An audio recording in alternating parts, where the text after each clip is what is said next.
മാപ്പിള കലകളും അതിൻ്റെ പാരമ്പര്യവും യഥാർത്ഥത്തിൽ ഇന്ന് ചർച്ച ചെയ്യപ്പെടേണ്ട ഒരു വിഷയമാണിത്. സോഷ്യൽ മീഡിയയിലൂടെയും മറ്റും നമ്മുടെ കലകളുടെ നമ്മുടെ പൈതൃക സമ്പത്തുകായി നമുക്ക് കിട്ടിയ അനുഷ്ഠാന കലകളെ അത് ദുർവിനിയോഗം ചെയ്യുന്ന ഒരു ഘട്ടത്തിൽ മാപ്പിള കലകൾ അതിൻ്റെ പാരമ്പര്യം എന്ത് എന്ന് നമുക്ക് ഇൻഷാ അല്ലാഹ് സവിസ്തരം ചർച്ച ചെയ്യപ്പെടേണ്ടതുണ്ട്. അതിയായ സന്തോഷത്തോടെയാണ് നിങ്ങളുടെ മുമ്പിൽ നിൽക്കുന്നത്. വലിയ ഉസ്താദ് ജീവിച്ചിരിക്കുന്ന കാലത്ത് ഒരുപാട് തവണ എന്നോട് പറഞ്ഞിരുന്നു, ഏതെങ്കിലും ഒരു സമയത്ത് ഇനി അവിടെ നിന്ന് പോകുന്ന വഴിക്കൊന്ന് കയറണം എന്നൊക്കെ പറയുന്നു. ഉസ്താദിൻ്റെ വിയോഗ ശേഷമാണ് ഇവിടെ വരാൻ സാധിച്ചത്. റബ്ബിൻ്റെ ഖളാ ആണ്. വകുല്ലു മാ ഖദ്ദറ റഹ്മാനു മഫ്ഊലു.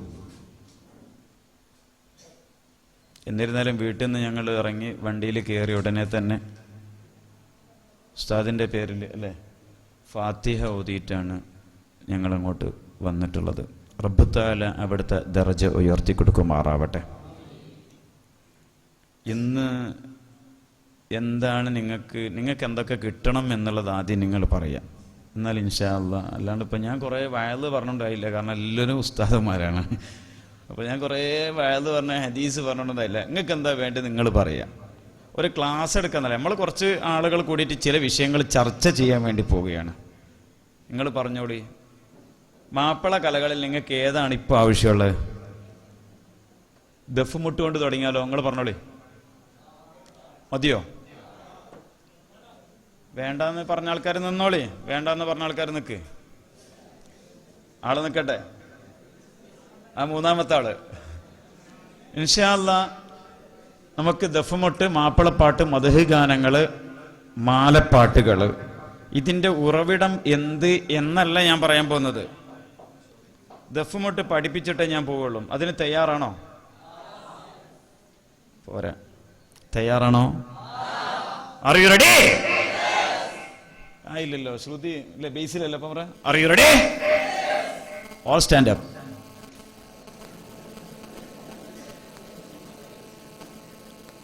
ഓക്കെ, സബ്ബായിട്ടോ.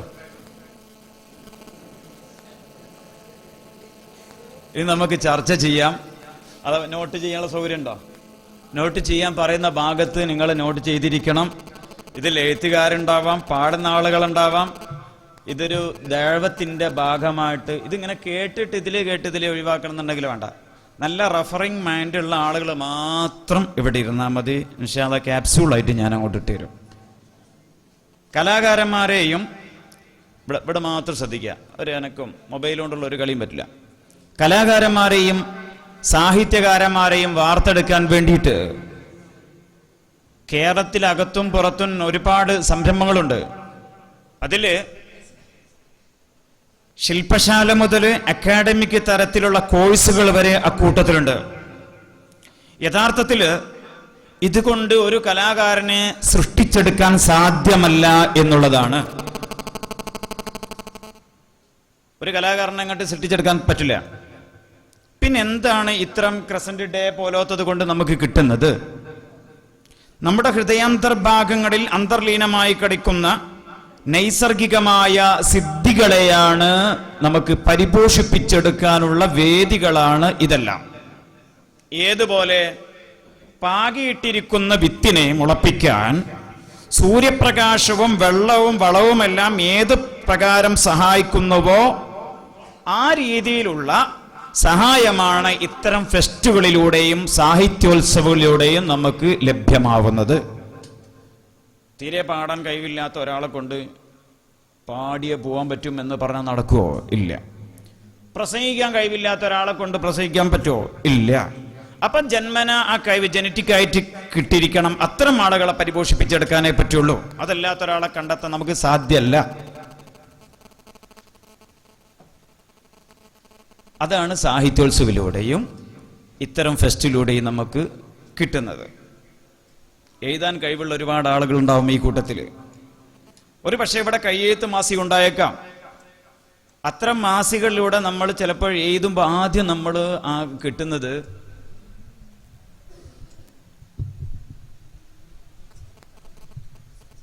മതി മതി മതി ആദ്യം നമുക്ക് എന്തിനാണെന്നറിയാം നമ്മൾ എഴുത്ത് വന്നിട്ട് പേരൊന്ന് കാണാൻ വേണ്ടിയിട്ടാ. എൻ്റെ പേര് വന്നു, അങ്ങനെ അങ്ങനെ പലതവണ വായിച്ചു വെക്കും. ആ പേര് കോയാക്കാപ്പാട്, അതെന്നെ തിരിച്ചൊന്നുകൂടി കോയാക്കാപ്പാട്, ഇതിങ്ങനെ, അല്ലെങ്കിൽ സലീം മടരിക്കോട് എന്നിങ്ങനെ കുറേ തവണ നമ്മളിങ്ങനെ നോക്കും. പിന്നെ ആ എഴുത്ത് നമ്മളെ നിയന്ത്രിക്കുകയാണ്. ഏത് പ്രകാരം? വലിയ കലാലയങ്ങളിൽ നമ്മൾ പഠിക്കുമ്പോൾ നമ്മളറിയാതെ ആ കലാലയം നമ്മളെ നിയന്ത്രിക്കുന്നുണ്ട്. അതിപ്പം മനസ്സിലാവില്ല, പഠിച്ച് ഇറങ്ങിപ്പോയാലേ മനസ്സിലാവുള്ളൂ. അരീക്കോട് മജ്മുഅ നിങ്ങൾ എത്രത്തോളം സ്വാധീനിച്ചിട്ടുണ്ട് എന്ന് ഇപ്പോൾ ഒരു പക്ഷേ നിങ്ങൾക്ക് മനസ്സിലായിക്കൊള്ളുന്നില്ല. ഇവിടുന്ന് ബിരുദമൊക്കെ വാങ്ങി പോയി കഴിഞ്ഞ് ഏതെങ്കിലും ഒരു മേഖലയിലോ അല്ലെങ്കിൽ ഒരു ഉന്നത പദവിയിലെത്തിയാൽ ആ സ്ഥാപനം എന്നെ എത്രത്തോളം തർബിയത്ത് ചെയ്തിട്ടുണ്ട് എന്ന് നമുക്ക് മനസ്സിലാക്കാം. വിഷയത്തിലേക്ക് കിടക്കാം. ഹബീബുന റസൂലുള്ളാഹി സ്വല്ലല്ലാഹു അലൈഹി വസല്ലമ തങ്ങളുടെ കാലഘട്ടത്തിന് മുമ്പ് തന്നെ മദീന നിവാസികൾക്കിടയിൽ ഉണ്ടായിരുന്ന കലാരൂപമാണ് ദഫ്മുട്ട്. യുഗാന്തർ മക്കയിൽ നിന്ന് ശത്രുക്കളുടെ ശല്യം സഹിക്കാവയ്യാതെ ഹബീബുന റസൂലുള്ളാഹി സ്വല്ലല്ലാഹു അലൈഹി വസല്ലമ തങ്ങളും സഹ അനുയായികളും മദീനയിലേക്ക് പലായനം ചെയ്തു. ഈ സമയത്ത് മദീനയിലെ പ്രസിദ്ധ തറവാട്ടുകാരായ ബനൂ നജ്ജാറിലെ ചെറിയ കുട്ടികൾ വന്ന് അള്ളാന്റെ ഹബീബിനെയും സഹ അനുയായികളെയും അവര് ദഫ്മുട്ടി സ്വീകരിച്ചാനയിച്ചു. ബറാ ഇബ്നു ആസിബ് റളിയല്ലാഹു തആല അൻഹുവിനെ തൊട്ട് റിപ്പോർട്ട് ചെയ്ത ഹദീസിൽ കാണാം, അന്നഹു ഖാൽ മാ റഅയ്തു അഹ്ലൽ മദീന ഫറഹു കഫറഹിം ബിറസൂലില്ലാഹി സ്വല്ലല്ലാഹു അലൈഹി വസല്ലം ഫസഇദത ദവാത്തുൽ ഖുദൂരി അലൽ അസ്തിഹാ ഇൻദ ഖുദൂമിഹി സ്വല്ലല്ലാഹു അലൈഹി വസല്ലം. മദീന നിവാസികളെ ആയ ജനങ്ങളെ ഇത്ര സന്തോഷത്തിലായിട്ട് ഞാൻ കണ്ടിട്ടില്ല. അവർക്ക് ഏറ്റവും സന്തോഷമുണ്ടായ ഒരു വേള അള്ളാന്റെ ഹബീബ് മദീനയിലേക്ക് വരുന്ന സമയത്തായിരുന്നു. അവിടുത്തെ സ്ത്രീകളെല്ലാം തന്നെ ബിൽഡിങ്ങിന്റെ മുകളിലൊക്കെ കയറി നിന്നു. എന്തിനു വേണ്ടിയിട്ട്? ആരാണ് വരുന്നത്? ലോകത്തെ സൃഷ്ടിക്കാൻ പടക്കാൻ കാരണഹേതുവായ ഹബീബിന റസൂലുള്ളാഹി. അവിടുത്തെ ആഗമനം കാണാൻ വേണ്ടിയിട്ട് ആബാലവൃദ്ധ ജനങ്ങളും തടിച്ചുകൂടി. മദീന മുഴുവൻ വിധാനിച്ചു. യഖുൽന, അവര് പാടി,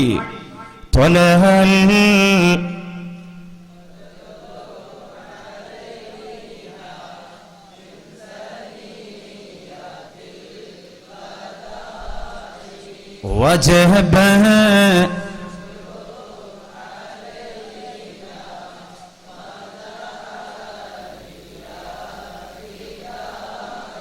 അതൊരു മുമ്പായിട്ടില്ലല്ലോ അല്ലേ? അങ്ങനെ ഇത് കിട്ടുന്നില്ല, ഒരു ഗ്രിപ്പ് കിട്ടിയില്ല. യാ റസൂലല്ലാഹ് യാ ഹബീബല്ലാഹ് യാ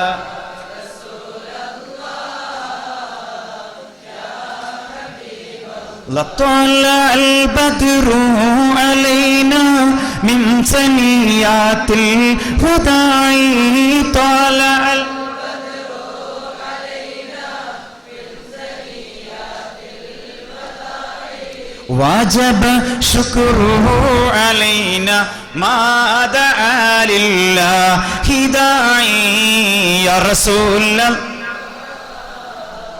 يا حبيب തുടങ്ങിയ വരികൾ ചൊല്ലി അവർ സ്വീകരിച്ചു. ഇത് നമ്മുടെ മേലിൽ പരിപൂർണ ചന്ദ്രൻ പ്രത്യക്ഷപ്പെട്ടിരിക്കുന്നു. മീൻ സനിയാത്തുൽ വദാ, സനിയത്തുൽ വദാഇന്റെ ഭാഗത്തിലൂടെ.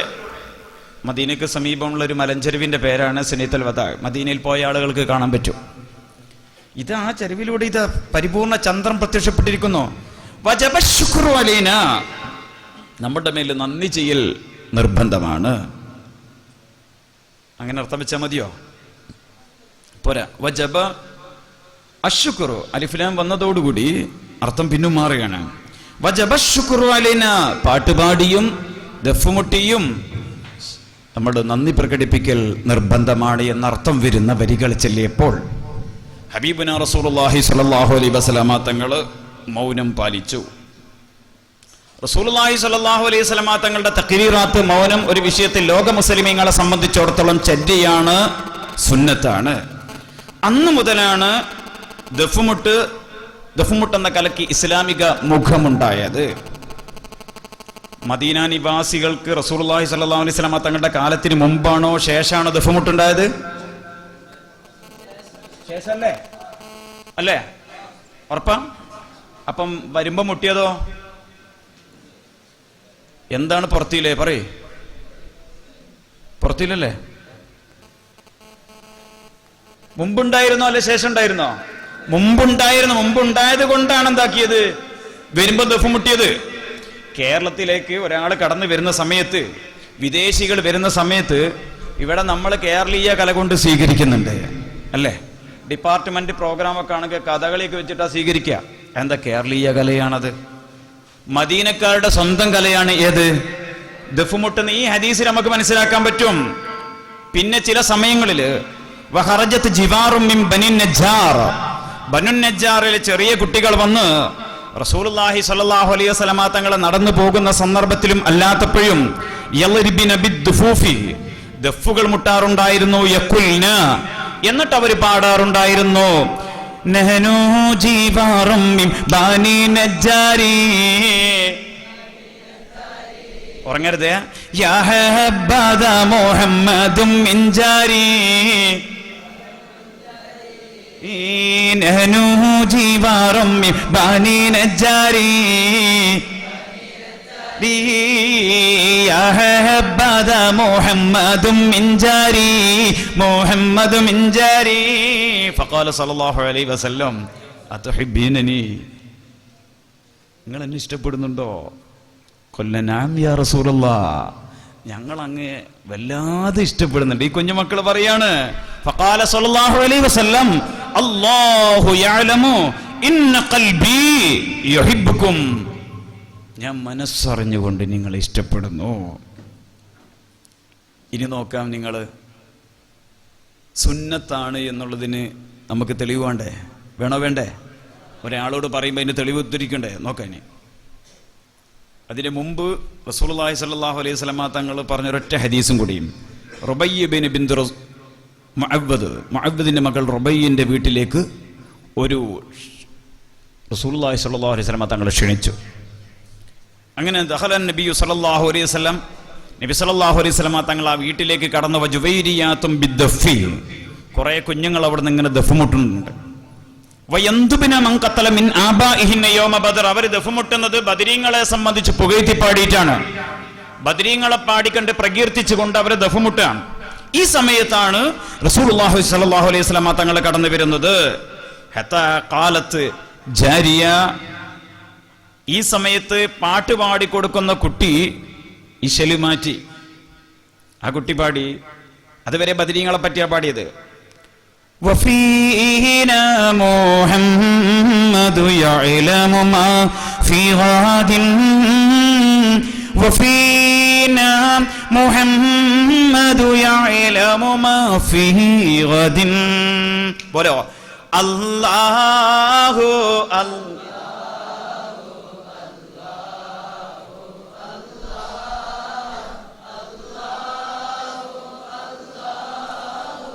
അല്ലാഹു അല്ലാഹ്.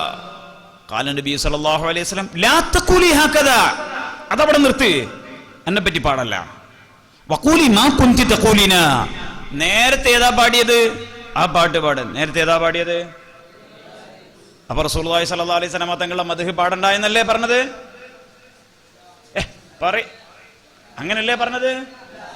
ലാ തഖൂലി ഹകദാ, അങ്ങനെ പറയല്ല, അങ്ങനത്തെ പാടല്ല, നേരത്തെ പാടിയത് പാട്. അപ്പൊ ഇവിടെ വിഷയമല്ലോ. റസൂലുള്ളാഹി സ്വല്ലല്ലാഹു അലൈഹി വസല്ലം തങ്ങൾ പറഞ്ഞു, ജീവിതകാലത്ത് മദ്ഹിന്റെ മദ്ഹുകൾ പറയല്ല, നിങ്ങൾ ബദരീങ്ങളത് പറഞ്ഞാൽ എന്റെ പറയല്ല എന്നല്ലേ പറഞ്ഞത്. പിന്നെന്താ പറഞ്ഞേ? ഈ മുന്നിലിരിക്കുന്ന ആള് പറയും, ഈ രണ്ടാമത്തെ ആള്, നിങ്ങൾ എന്താ വിചാരിച്ചത്? പറഞ്ഞ് ഞാൻ പറഞ്ഞിട്ടുണ്ടല്ലോ, ഇതിലേക്ക് കേട്ട് ഇതിലേക്ക് പോകുന്നാണെങ്കിൽ വേണ്ട, പറഞ്ഞോളി. എന്താ പറഞ്ഞത്? ബദരീങ്ങളെ പറ്റി പറഞ്ഞാൽ, ബദരീങ്ങളെ പുകഴ്ത്തിയാൽ ഹബീബുനാ റസൂലുള്ളാഹി അല്ലാഹുവിന്റെ റസൂൽ പറഞ്ഞു, അന്ന ബദരിയുൻ, ഞാൻ ആരിൽപ്പെട്ട ആളാണ്? അപ്പൊ ബദരീങ്ങളെ പറ്റി പുകഴ്ത്തിയാൽ ഞാനും പെട്ടു, സഹാബികളും ബദറിൽ പങ്കെടുത്ത എല്ലാ സഹാബികളും പെട്ടു. എന്നെ പറ്റി പാത്രം പാടിയാലോ ഞാൻ മാത്രമേ പെടുള്ളൂ. അതുകൊണ്ടാണ് ലാ തഖൂലി ഹകദാ വഖൂലി മാ കുന്തി തഖൂലിന എന്ന് ഹബീബുനാ റസൂലുള്ളാഹി സല്ലല്ലാഹു അലൈഹി വസല്ലം തങ്ങൾ ദുർവ്യാഖ്യാനം ചെയ്യാൻ സാധ്യതയുള്ള ഹദീസാണ്. അതാ ഞാൻ നേരത്തെ പറഞ്ഞത്. സോഷ്യൽ മീഡിയയിലൊക്കെ അതിട്ട് ബന്ധപ്പെടുമ്പോൾ നിങ്ങൾ കേൾക്കുക, ഇന്ന് ഞങ്ങൾ ഒന്നിനെ വധിച്ചതാ അല്ലേ. ഇന്ന് ഒരു മലപ്പുറം ജില്ലയിലെ കരുവാരക്കുണ്ട് സ്വദേശി അബ്ദുള്ള മാസ്റ്റർ നിങ്ങൾ കേട്ടിട്ടുണ്ടാവാം.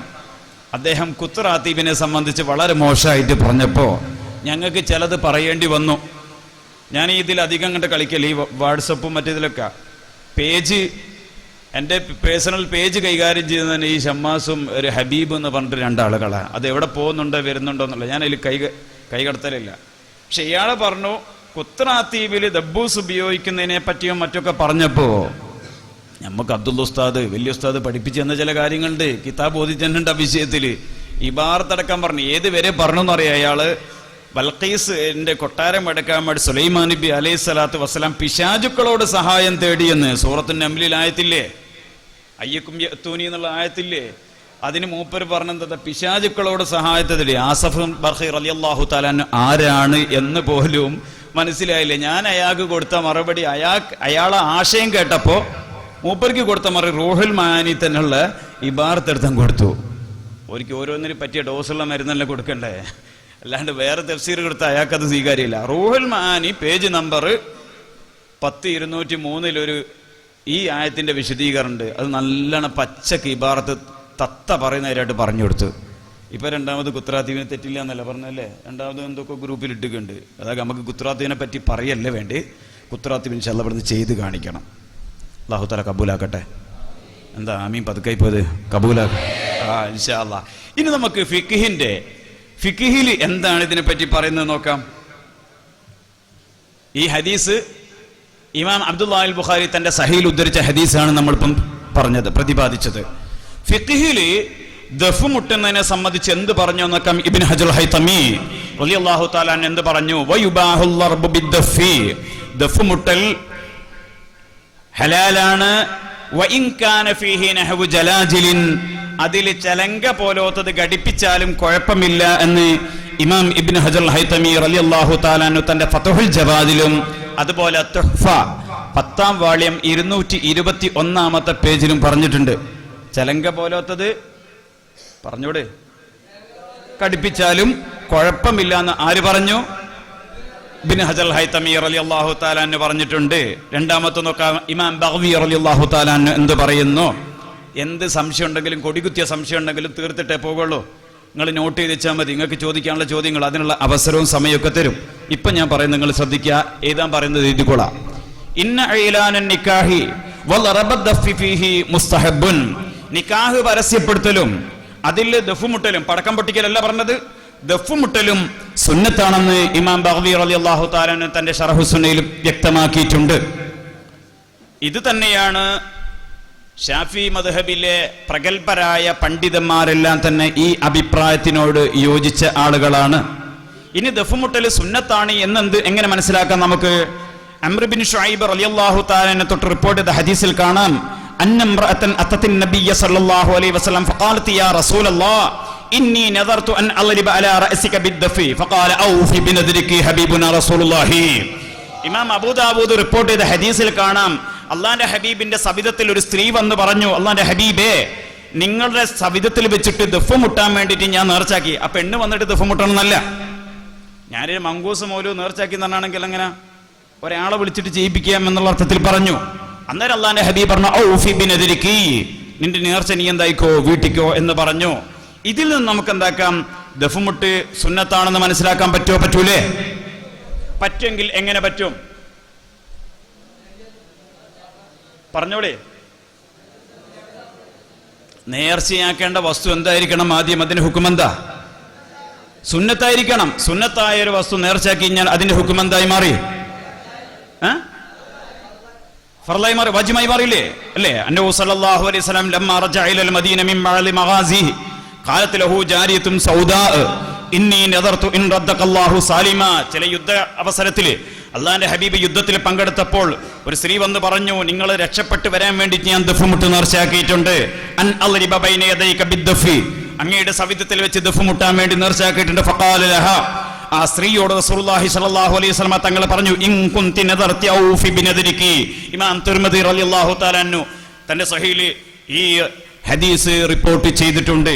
അപ്പൊ ഇതിൽ നിന്ന് മനസ്സിലാക്കാൻ പറ്റുന്നത് ദഫുമുട്ട് സുന്നത്താണ് എന്നുള്ളതിൽ യാതൊരു സംശയവും ഇല്ല. എന്ന് മാത്രമല്ല, ഒരു നാട്ടിലെ മൗലൂദും ഒന്നുമില്ല, ഒന്നും നടക്കുന്നില്ല എങ്കിൽ ദഫുമുട്ടിയാണെങ്കിൽ ദഫുമുട്ടുന്നതിന്റെ ഇടയിൽ അവർ മൗലൂദ് ചെല്ലും എന്നുണ്ടെങ്കിൽ അവിടെ ദഫുമുട്ടൽ ശക്തിയായ സുന്നത്താണെന്ന് ഇമാമിങ്ങൾ പ്രഖ്യാപിച്ചിട്ടുണ്ട്, വ്യക്തമാക്കിയിട്ടുണ്ട്.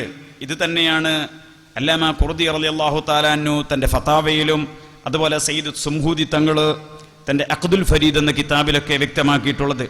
പ്രവാചകർ സല്ലല്ലാഹു അലൈഹി വസല്ലമ തങ്ങൾക്ക് ശേഷം സഹാബികള്, താബിയുകള്, സൂഫികള് ഇതിനെന്താക്കി പരിപോഷിപ്പിച്ചെടുത്തു. ഏറ്റവും കൂടുതൽ ഇതിനെ പരിപോഷിപ്പിച്ചത് ഹിജ്റ 5-ാം നൂറ്റാണ്ടിൽ ജീവിച്ച 4 കുത്തുബുമാരിൽ പ്രധാനിയായ ഷെയ്ഖ് അഹ്മദുൽ കബീർ റിഫാഈ ഖദ്ദസല്ലാഹു തആല അസ്റഹുൽ ലദീദ് ഓറാണ് ഇതിനെ ഏറ്റവും കൂടുതൽ പരിപോഷിപ്പിച്ചെടുത്തത്.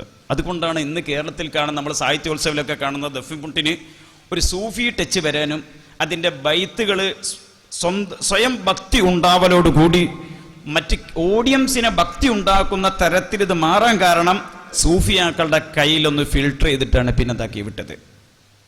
ലക്ഷദ്വീപ് സമൂഹം വഴിയാണ് ഈ കല കേരളത്തിലെത്തിയത്. ഇന്ന് നമ്മൾ നമ്മുടെ കയ്യിലുള്ള ദഫ് ലക്ഷദ്വീപ് സമൂഹം വഴിയാണ് കേരളത്തിലെത്തിയത്. ഇനി ഞങ്ങളുടെ നാട്ടിൽ ദഫ് എത്തിയിട്ട് കുറഞ്ഞ വർഷമായിക്കൊള്ളൂ. കൃത്യമായിട്ട് പറഞ്ഞാണെങ്കിൽ 134 വർഷം. ഹിജ്റ വർഷം 1303, ക്രിസ്താബ്ദം 1885 എൻ്റെ പ്രപിതാമഹൻ, അതായത് ഉപ്പാപ്പാൻ്റെ ഉപ്പ, അവർ യമനിൽ നിന്ന് കുടിയേറി പാർത്ത ആളുകളാണ്. അവർ തുടങ്ങി വെച്ച ദഫ്, റിഫായി റാത്തീബ് തുടങ്ങിയ ഇന്നും എൻ്റെ കയ്യിലെത്ത് 4ാമത്തെ തലമുറയായ എൻ്റെ കയ്യിൽ ഇന്നും ഒരു കേടുപാട് പറ്റാതെ അൽഹംദുലില്ലാഹ് അല്ലാഹു തആല ഖിയാമ നാൾ അവരെ നിലനിർത്തി തെരുമാറാവട്ടെ. വളരെ നന്നായിട്ട് പോകുന്നുണ്ട്. 134 വർഷമായി ഞങ്ങളുടെ തറവാട്ടിൽ ഇത് നിലനിന്ന് പോരുന്നുണ്ട്.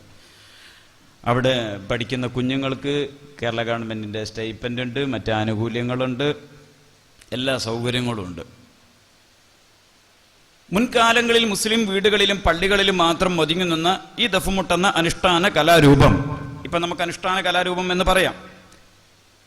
ഈ അനുഷ്ഠാന കലാരൂപം 977 ഘട്ടത്തിലാണ് പൊതുവേദിയിൽ പ്രത്യക്ഷപ്പെടാൻ തുടങ്ങിയത്. 1992 മുതൽ സംസ്ഥാന സ്കൂൾ കലോത്സവത്തിൽ ഒരു ഇനമായി ഉൾപ്പെടുത്തി. 2003 സംസ്ഥാന സാഹിത്യോത്സവിൽ SSF സ്റ്റേറ്റ് കമ്മിറ്റി നടത്തുന്ന സംസ്ഥാന സാഹിത്യോത്സവിൽ ഒരു ഇനമായി ഉൾപ്പെടുത്തി. ഇന്നിപ്പോൾ ദഫിനെ സംബന്ധിച്ച് ആർക്കും പറഞ്ഞു കൊടുക്കേണ്ട ആവശ്യമില്ല. എന്താണ് ദഫ്? ദഫ് കാണാത്തതായിട്ട് ഒരാളും അള്ളാഹിൻ്റെ ഭൂമിയിൽ ഉണ്ടാവില്ല, വളരെ വിരളായിരിക്കും. അപ്പം ഞങ്ങളുടെ ക്ലാസ് തന്നെ അള്ളാഹുവിൻ്റെ അപാരമായ അനുഗ്രഹം കൊണ്ട് കേരളത്തിലെ ഏകദേശം എല്ലാ ജില്ലകളിലും ഉണ്ട്. അതിന് പുറമെ ആസ്ട്രേലിയയിലുണ്ട്, ബ്രിസ്ബനിലുണ്ട്, മെൽബണിലുണ്ട്, ഫിജിയിലുണ്ട്, ന്യൂസിലാൻഡിലൊക്കെ ഉണ്ട്. ഞങ്ങൾ തന്നെ പോയി എടുത്തു കൊടുക്കുന്ന ക്ലാസ് ഉണ്ട്. അവിടെ റിഫായി റാത്തീബും കുത്റാത്തീബൊക്കെ കേരളത്തിനെക്കാട്ടി നന്നായിട്ട് നടന്നു പോകുന്നുണ്ട്. മലേഷ്യയിലുണ്ട്. മലേഷ്യയിൽ നമ്മൾ ഈ ബുർദൊക്കെ അടിക്കുന്ന മാതിരി ദഫുണ്ട് മലേഷ്യ. ഇപ്പോൾ അവിടെ പള്ളിയിൽ വെച്ചിട്ട് റബീഉൽ അവ്വലിലൊക്കെ വലിയ ഹലറകളുണ്ടാവും. മലേഷ്യയിൽ അവർക്ക് പറയുന്ന പ്രത്യേക പേരുണ്ട്, കൊമ്പാങ് എന്നാണ് പറയുക. അപ്പോൾ കൊമ്പാങ്ങിൻ്റെ ആളുകൾ വന്നെന്ന് വെച്ചാണെങ്കിൽ കൊമ്പുള്ള ടീം വന്നു എന്നുള്ള അർത്ഥമല്ല, ഈ ദഫ് മുട്ടുന്ന ആളുകൾക്ക് പറയുന്ന ഒരു പേരാണത്. ദഫിൽ ഏറ്റവും പ്രധാനപ്പെട്ട നോക്കാം, നമ്മൾ ദഫ് പഠിക്കാൻ പോവുകയാണ്. ഇതിപ്പോൾ ചരിത്രമാണ്, വന്ന വഴി, കേരളത്തിലേക്ക് എത്തിയ വഴിയാണ് നമ്മൾ ചർച്ച ചെയ്തത്. കേരളത്തിൽ ഏത് വഴിയാണ് എത്തിയത്? ലക്ഷദ്വീപ് വഴിയാണ് എത്തിയത്. മുൻകാലങ്ങളിൽ മുസ്ലിം വീടുകളിലും പള്ളികളിലും മാത്രം ഒതുങ്ങി നിന്ന ദഫുമുട്ട് ഏത് വർഷമാണ് പൊതുവേദിയിലെത്തിയത്? 977. എൻ്റെ അഭിവന്യ ഗുരു, എൻ്റെ ഈ വിനീതൻ്റെ ഉപ്പ ഉസ്താദ് അഹമ്മദ് കുട്ടി മുസ്ലിയാർ, അല്ലാഹു തആല അവിടുത്തെ ദർജ ഉയർത്തി കൊടുക്കുമാറാവട്ടെ. ഓറാണ് ഇതിനെ ആദ്യമായിട്ട് പൊതുവേദിയിൽ എത്തിച്ചതും ഗവൺമെൻറ്റിൻ്റെ ശ്രദ്ധയിലേക്ക് കൊണ്ടുവന്നതും ഉപ്പയാണ്. ഇനി നമുക്ക് ദഫിൻ്റെ ഏറ്റവും മർമ്മപ്രധാനമായ ഭാഗം ബൈത്തുകളാണ്. എന്താണ് പറയാ? ബൈത്തുകൾ. പാട്ടല്ല, മലയാള പാട്ടുകളല്ല, ഏതെങ്കിലും പാട്ട് പാടിയിട്ട് ദഫ് മുട്ടുക എന്നുള്ളതല്ല. ദഫിൻ്റെ ശരിക്കതിൻ്റെ മർമ്മപ്രധാനമായ ഭാഗം ബൈത്താണ്. ആ ബൈത്ത് എങ്ങനെ എന്നുള്ളത് നമുക്ക് നോക്കാം. ആദ്യം ബൈത്തിനെ സംബന്ധിച്ച് നമുക്ക് പറയാം. ഒരു 3 മിനിറ്റ് നിങ്ങൾ മാറ്റിയേക്കാം. All stand up, sit down. ശ്രദ്ധിക്കാം. ദഫിൻ്റെ ബൈത്തിലേക്ക് കയറുന്നതിന് മുമ്പ് അതിൻ്റെ ഈണം, അതിൻ്റെ ട്യൂൺ എങ്ങനെ എന്നുള്ളത് നമുക്ക് ഇപ്പം നിശ്ചയിക്കാം. ലാ ഇലാഹ ഇല്ലല്ലാഹ് ഒന്ന് പറഞ്ഞു നോക്കാം അല്ലേ. വ്യത്യസ്തമായ ഒരുപാട് ഈണങ്ങൾ ഇതാക്കാം. അപ്പോൾ നമ്മൾ ഷാദുലി റാത്തീബിലേക്ക് പോയി കഴിഞ്ഞാൽ ലാ ഇലാഹ ഇല്ലല്ലാഹ്.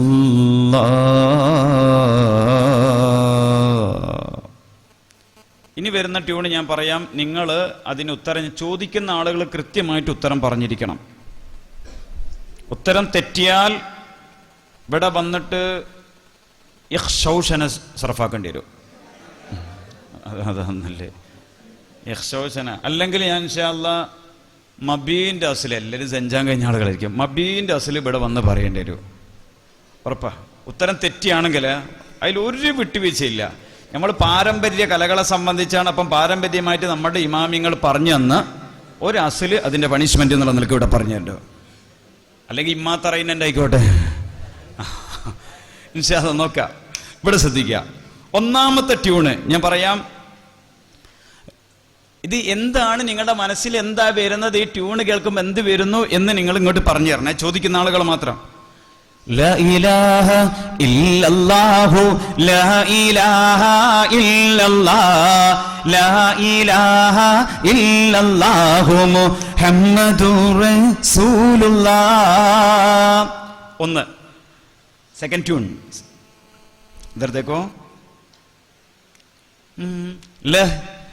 لا إله إلا الله محمد رسول الله لا شريك لك الله صل على النبي يا الله صل على النبي يا الله.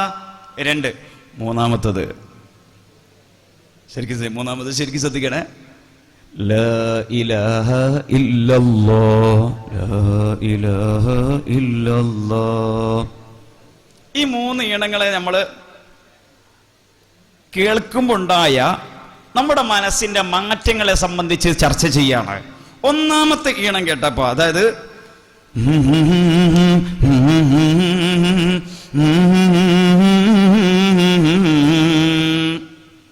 ഒന്നാമത്തെ ഈണം കേട്ടപ്പം എന്ത് തോന്നി എന്ന് പറയാൻ കഴിവുള്ള ആളുകൾ കൈപൊക്കുക. ഈ ഉസ്താദ് പറയേ, പറഞ്ഞോളേ. താരാട്ട് പാട്ട്. ഉത്തരം ശരിയാണോ? ഉറങ്ങിയോ? താരാട്ട് പാട്ട്. അയാൾ ഉറങ്ങിയത് കൊണ്ട് താരാട്ട് പാട്ട് തന്നെ ഇരിക്കെ. രണ്ടാമത്തത് കേട്ടപ്പോ എന്ത് തോന്നി എന്ന് പറയാൻ താല്പര്യമുള്ള ആളുകൾ കൈപൊക്കുക. കളിയാ. നിങ്ങൾ സാക്ഷാൽ കണ്ണൂർക്കാരൻ തന്നെ. ദഫ് കളിയല്ല. അത് കേട്ടപ്പോ എന്തായി, അറിയാണ്ടൊന്ന് തുള്ളിപ്പോവല്ലോ. ലാ ഇലാഹ ഇല്ലല്ലാഹ് മുഹമ്മദ് റസൂൽ. ചെറിയ നമ്മളെ അടിച്ചുപൊളി മക്കളെ ഇവരൊക്കെ വേണമെങ്കിൽ ഒന്ന് തുള്ളി കളിയും. അതുകൊണ്ട് ഞാൻ അത്ര കുറച്ചതാ. അറിയാണ്ടങ്ങ് തായിപ്പോയി നമ്മുടെ തുള്ളി. മൂന്നാമത്തത് കേട്ടപ്പോയോ പറഞ്ഞോളേ. ലാ ഇലാഹ ഇല്ലല്ലാഹ് ലാ ഇലാഹ. പറഞ്ഞോളേ. മയ്യത്ത് കൊണ്ടുപോകുന്ന രംഗം. നമ്മൾ മയ്യത്ത് കൊണ്ടുപോകുന്നുണ്ടോ? ഉണ്ടോ? ഇല്ല, മയ്യത്ത് കൊണ്ടുപോകുന്നില്ല. പക്ഷെ അത് കേൾക്കുമ്പോൾ തന്നെ മനസ്സിലായി, നമ്മുടെ മനസ്സ് പറയുന്നു ഇത് മയ്യത്ത് കൊണ്ടുപോകുമ്പോണ്ടാന്നാണ്. മറ്റേതൊരു കുഞ്ഞനെ വെച്ചിട്ട് നമ്മൾ താരാട്ടിനോ? പക്ഷെ അമ്മാസിന് നമ്മൾ തൊട്ടിലിട്ടിക്കില്ലല്ലോ. ഉണ്ടോ? തൊട്ടിൽ പൊട്ടിപ്പോവും. അതെ, ഇട്ടില്ലല്ലോ. അപ്പൊ അത് കേൾക്കുമ്പോൾ തന്നെ നമ്മുടെ മനസ്സിൽ വരുന്നുണ്ട് ഇത് താരാട്ടാണ്. ഇപ്പൊ ഈ ലാ ഇലാഹ ഇല്ലല്ലാഹ് എന്നുള്ള ദഫിലേക്ക് വരുമ്പോഴുള്ള മാറ്റം ആദ്യം നോക്കാൻ നമുക്ക് ശ്രദ്ധിക്കാം. ഇവിടുന്നാണ് നിങ്ങൾ പഠിക്കാൻ പോവുകയാണ്. ലാ ഇലാഹ ഇല്ലല്ലാഹു ലാ ഇലാഹ ഇല്ലല്ലാഹ് ലാ ഇലാഹ ഇല്ലല്ലാഹു മുഹമ്മദുർ റസൂലുള്ളാഹ് റസൂലുള്ളാഹ് യാ കാശിഫൽ ലികുറുബിനാ യാ ഫാരിജൽ ലിഹുമൂമിനാ അൻതൽ ലത്തീഫു ഫഇന്നനാ ندعوك باسمك ربنا الله لا إله إلا الله لا إله إلا الله لا إله إلا الله هو محمد رسول الله. ഇതാണ് ദഫിൻ്റെ ബൈത്തുകളുടെ ഈണത്തിൻ്റെ ഒരു മാതൃകയാണ് ഞാനിവിടെ പറഞ്ഞത്. ഇനി ഇൻഷാ അല്ലാഹ് ദഫിൻ്റെ ബൈത്തും താളവും നമ്മൾ പഠിക്കാൻ പോവുകയാണ്. അലൈക സ്വലാത്തുൻ അലൈക സലാം ഇലൈകൽ ഹബീബു ഹയാത്തുൻ നബി. നോട്ട്സ് ഉള്ള ആൾക്കാർ വേഗം എഴുതിക്കോളി. അലൈക സ്വലാത്തുൻ അലൈക സലാം അലൈക സ്വലാത്തുൻ അലൈക സലാം ഇലൈകൽ ഹബീബു ഹയാത്തുൻ നബി. അലൈക സ്വലാത്തുൻ അലൈക സലാം ഇലൈകൽ ഹബീബു ഹയാത്തുൻ നബി. നിങ്ങൾക്ക് അനുവദിക്കപ്പെട്ട ടൈം 5 മിനിറ്റ്. 5 മിനിറ്റിനുള്ളിൽ ഇൻഷാ അല്ലാഹ് നിങ്ങളെ ഞാൻ ദഫിൻ്റെ പ്രാഥമിക താളം പഠിപ്പിക്കും. നിങ്ങളതിന് തയ്യാറാണോ അല്ലേ എന്ന് മാത്രം എനിക്ക് അറിഞ്ഞാൽ മതി. അല്ലെങ്കിൽ ഇതൊക്കെ പഠിച്ച നമ്മൾ തുടങ്ങുന്നത് തന്നെ എന്താണ്? ഫാല ഫാല ഫാലത്ത് ഫാലത്ത. അവിടുന്ന് അങ്ങോട്ട് കഴിഞ്ഞാൽ പിന്നെ നമ്മളതാ തുടങ്ങുന്നത് ലറബി അൽരിബു അല്ലംറുമിന്നോ. അപ്പൊ നിങ്ങൾ അടിക്കാൻ നിങ്ങൾ തന്നെ സമ്മതം തന്നല്ലോ. തെറ്റ് അതെ അല്ലംറുമിനി എല്ലരിബ് എന്നാണ് പറഞ്ഞത്. അപ്പൊ ഇൻഷാ അല്ലാഹ് ശിക്ഷിക്കാനുള്ള സമ്മതം നിങ്ങൾ തന്നു, സന്തോഷമുണ്ട്. തുടങ്ങാം നമുക്ക്. അലൈക സ്വലാത്തുൻ അലൈക സലാം ഇലൈക്കൽ ഹബീബു ഹയാത്തുൻ നബി. ഇതില് ഈ പറഞ്ഞ അക്ഷരങ്ങളില് നോക്കുക, ആ ബൈത്തില് ക ക ക തു അണ്ടർലൈൻ ചെയ്യാ. ക ക ക തു. അലൈക സ്വലാത്തുൻ അതിലെ കാഫ്. അലൈക സലാം കാഫ്. അലൈക ഇലൈക കാഫ്. ഹയാത്തു തു. ക ക ക തു. ബോലോ.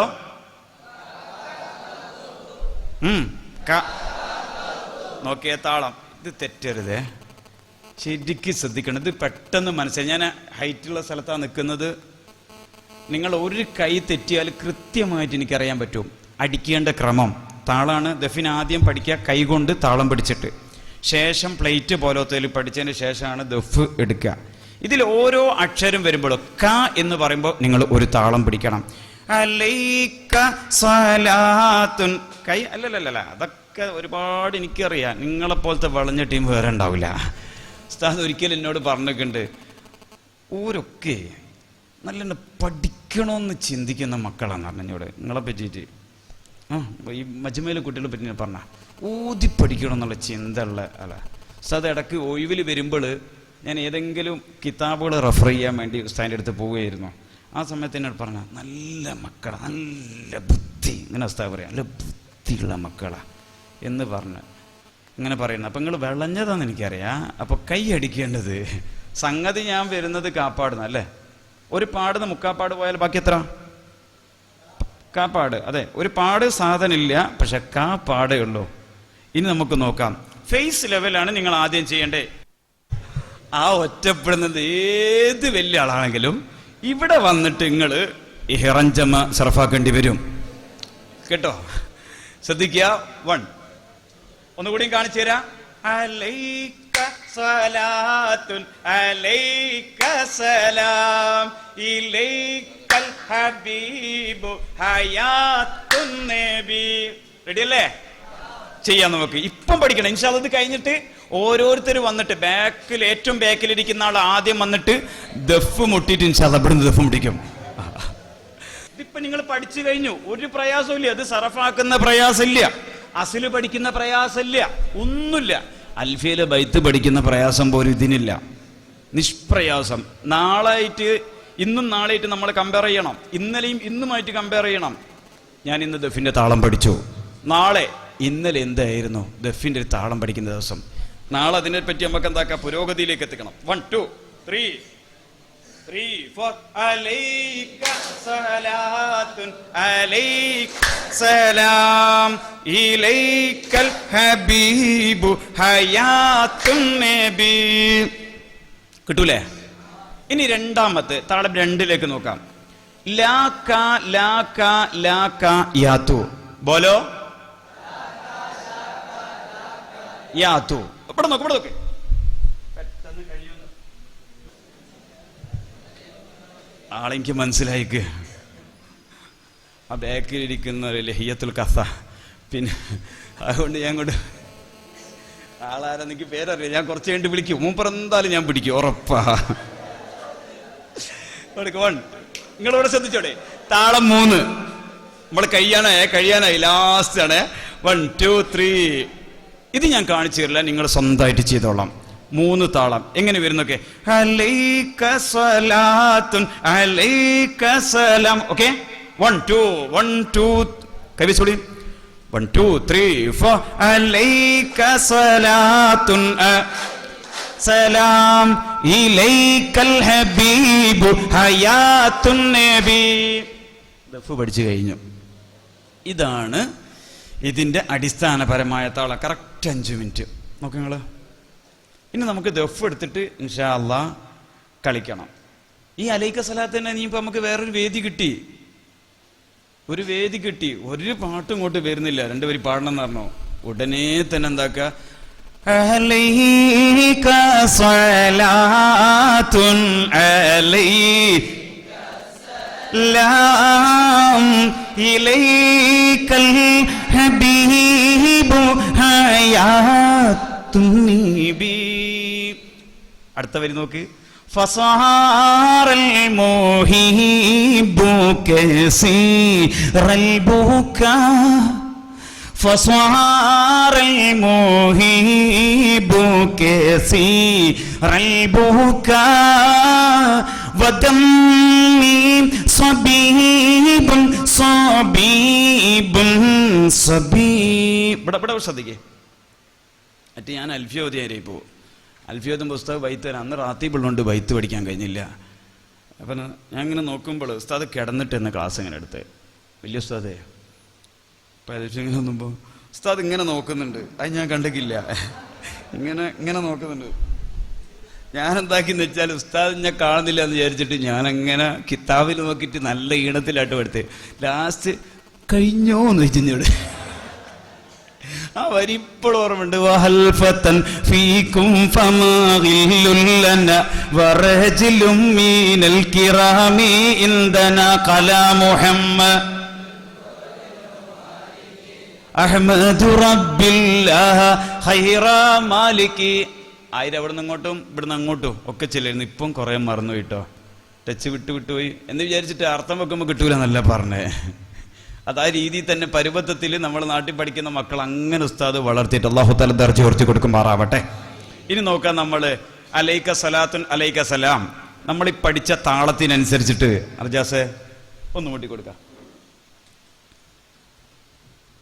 നിങ്ങൾ ഈ പഠിച്ച ഒരു സംഗതി എങ്ങനെ ദഫിലേക്ക് വരും എന്നുള്ളത് നമുക്ക് നോക്കാം.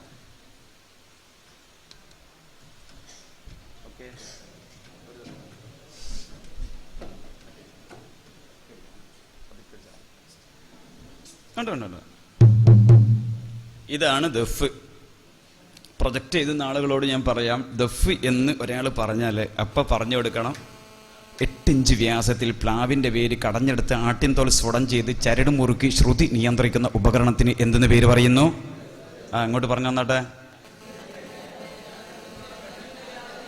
ഇല്ല അത് പറയുന്നത് എനിക്കറിയാം. കടുക്ക താനിക്ക നെല്ലിക്ക എടുക്ക കൊടുക്ക കുടിക്കുക, അത് നടക്കൂല.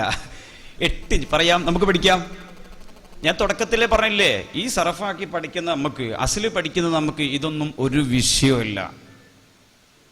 8 ഇഞ്ച് വ്യാസത്തിൽ പ്ലാവിൻ്റെ വേര് കടഞ്ഞെടുത്ത്, ബോലോ 8 ഇഞ്ച് വ്യാസത്തിൽ പ്ലാവിൻ്റെ വേരാണിത് കടഞ്ഞെടുത്ത് ആട്ടിൻ തോൽ സ്ഫുടം ചെയ്ത്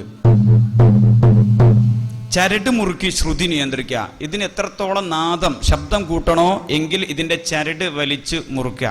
ചരട് മുറുക്കി ശ്രുതി നിയന്ത്രിക്കുന്ന ഉപകരണത്തിന് എന്തെന്ന് പേര് പറയുന്നു? ദഫ് എന്ന് പറഞ്ഞു. ഇനി നമുക്ക് പറഞ്ഞു നോക്കാം. ഒരാൾ ചോദിച്ചു, എന്താണ് ഈ ദഫ്? സോഷ്യൽ മീഡിയയിലൂടെ ഒരു ചർച്ച വന്നോ? ഉടനെ നമ്മൾ കയറിയ മജ്മൈൻ്റെ മക്കൾ പറയണം എന്തെന്ന്? 8 ഇഞ്ച് വ്യാസത്തിൽ പ്ലാവിൻ്റെ വേര് കടഞ്ഞെടുത്ത് ആട്ടിൻ തോൽ സ്ഫുടം ചെയ്ത് ചരട് മുറുക്കി ശ്രുതി നിയന്ത്രിക്കുന്ന ഉപകരണത്തിന് എന്തെന്ന് പേര് പറയുന്നു? ദഫ് എന്ന് പറയുന്നു. പഠിക്കാൻ വലിയ പ്രയാസമില്ല, പക്ഷേ ആടിൻ്റെ സ്വഭാവം ഇതിനുണ്ടാവും. ഇത് കൊണ്ടെടുക്കാൻ ആടിന് മഴ കൊള്ളിക്കാനും പറ്റൂല, വെയിലധികം കൊള്ളിക്കാൻ പറ്റൂല, അസുഖം ബാധിക്കും. അതുപോലെ ഈ ഉപകരണം കൊണ്ടെടുക്കാൻ കുറച്ച് പ്രയാസമാണ്. പഠിച്ചെടുക്കാനും ചെറിയൊരു ക്ഷമ വേണം. ലോകം കണ്ട എല്ലാ പ്രവാചകന്മാരെയും ക്ഷമ പരിശീലിപ്പിക്കാൻ പടച്ച തമ്പുരാൻ ആരായിട്ടാണ് വിട്ടത്? ആട്ടിടയാനായിട്ടാണ് വിട്ടത്. അതിൻ്റെ ഒരു സ്വഭാവം ഇതിനുണ്ടാകും. പഠിച്ചു കഴിഞ്ഞാലോ ശാന്ത സ്വഭാവക്കാരായിട്ട് മാറാനും പറ്റും. നമുക്ക് നോക്കാം. അലൈക്ക സ്വലാത്ത് അലൈക്ക സലാം എങ്ങനെയുണ്ട് നോക്കാം അല്ലേ? ഇയാൾ നോക്കുക. ഇയാൾ ഈ ഹൈറ്റ് ഒക്കെ ഉള്ള മനുഷ്യനാണെങ്കിൽ അതേപോലെ തന്നെ കുറച്ച് ദർജയുള്ള ആളാണ്. സംസ്ഥാന സ്കൂൾ കലോത്സവത്തിൽ തുടർച്ചയായിട്ട് 5 വർഷം പങ്കെടുത്ത മനുഷ്യനാണ്. സാഹിത്യോത്സവിൽ പങ്കെടുത്തിട്ട് അല്ലേ? സാഹിത്യോത്സവത്തിൽ പങ്കെടുത്തില്ലേ? അങ്ങനെ ഒരുപാടുണ്ട്. മൂപ്പരെ പറ്റി ഒരു മാലപ്പാട്ട് ഉണ്ടാക്കാൻ മാത്രമുള്ള ക്വാളിഫിക്കേഷൻ ഇയാൾക്ക് ഉണ്ട്. നമുക്കിത് കഴിഞ്ഞിട്ട് ഉണ്ടാക്കാം. ഇപ്പം അലൈക്ക സലാത്ത് എങ്ങനെയാണെന്ന് നോക്കാം. 2, 3 ശരിക്കും ശ്രദ്ധിക്കണേ. നിങ്ങൾ അടിച്ച താളത്തിന് കൃത്യമാണോ അല്ലേ എന്നുള്ളത് നോക്കാം. ആ 3 താളല്ലേ 3 അടിച്ച നമ്മളല്ലേ? അതല്ലേ പഠിച്ചേ? 2, 3, 4 അലൈക സലാത്തുൻ അലൈക സലാം ഇലൈക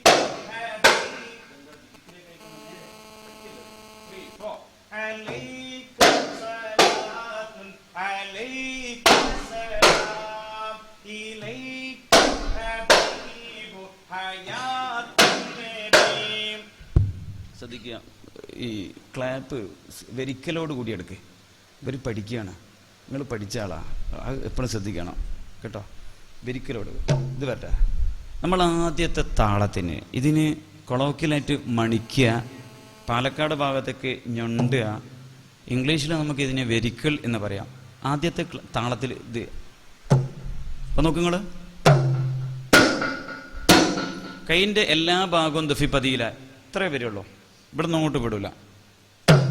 ഓക്കെ,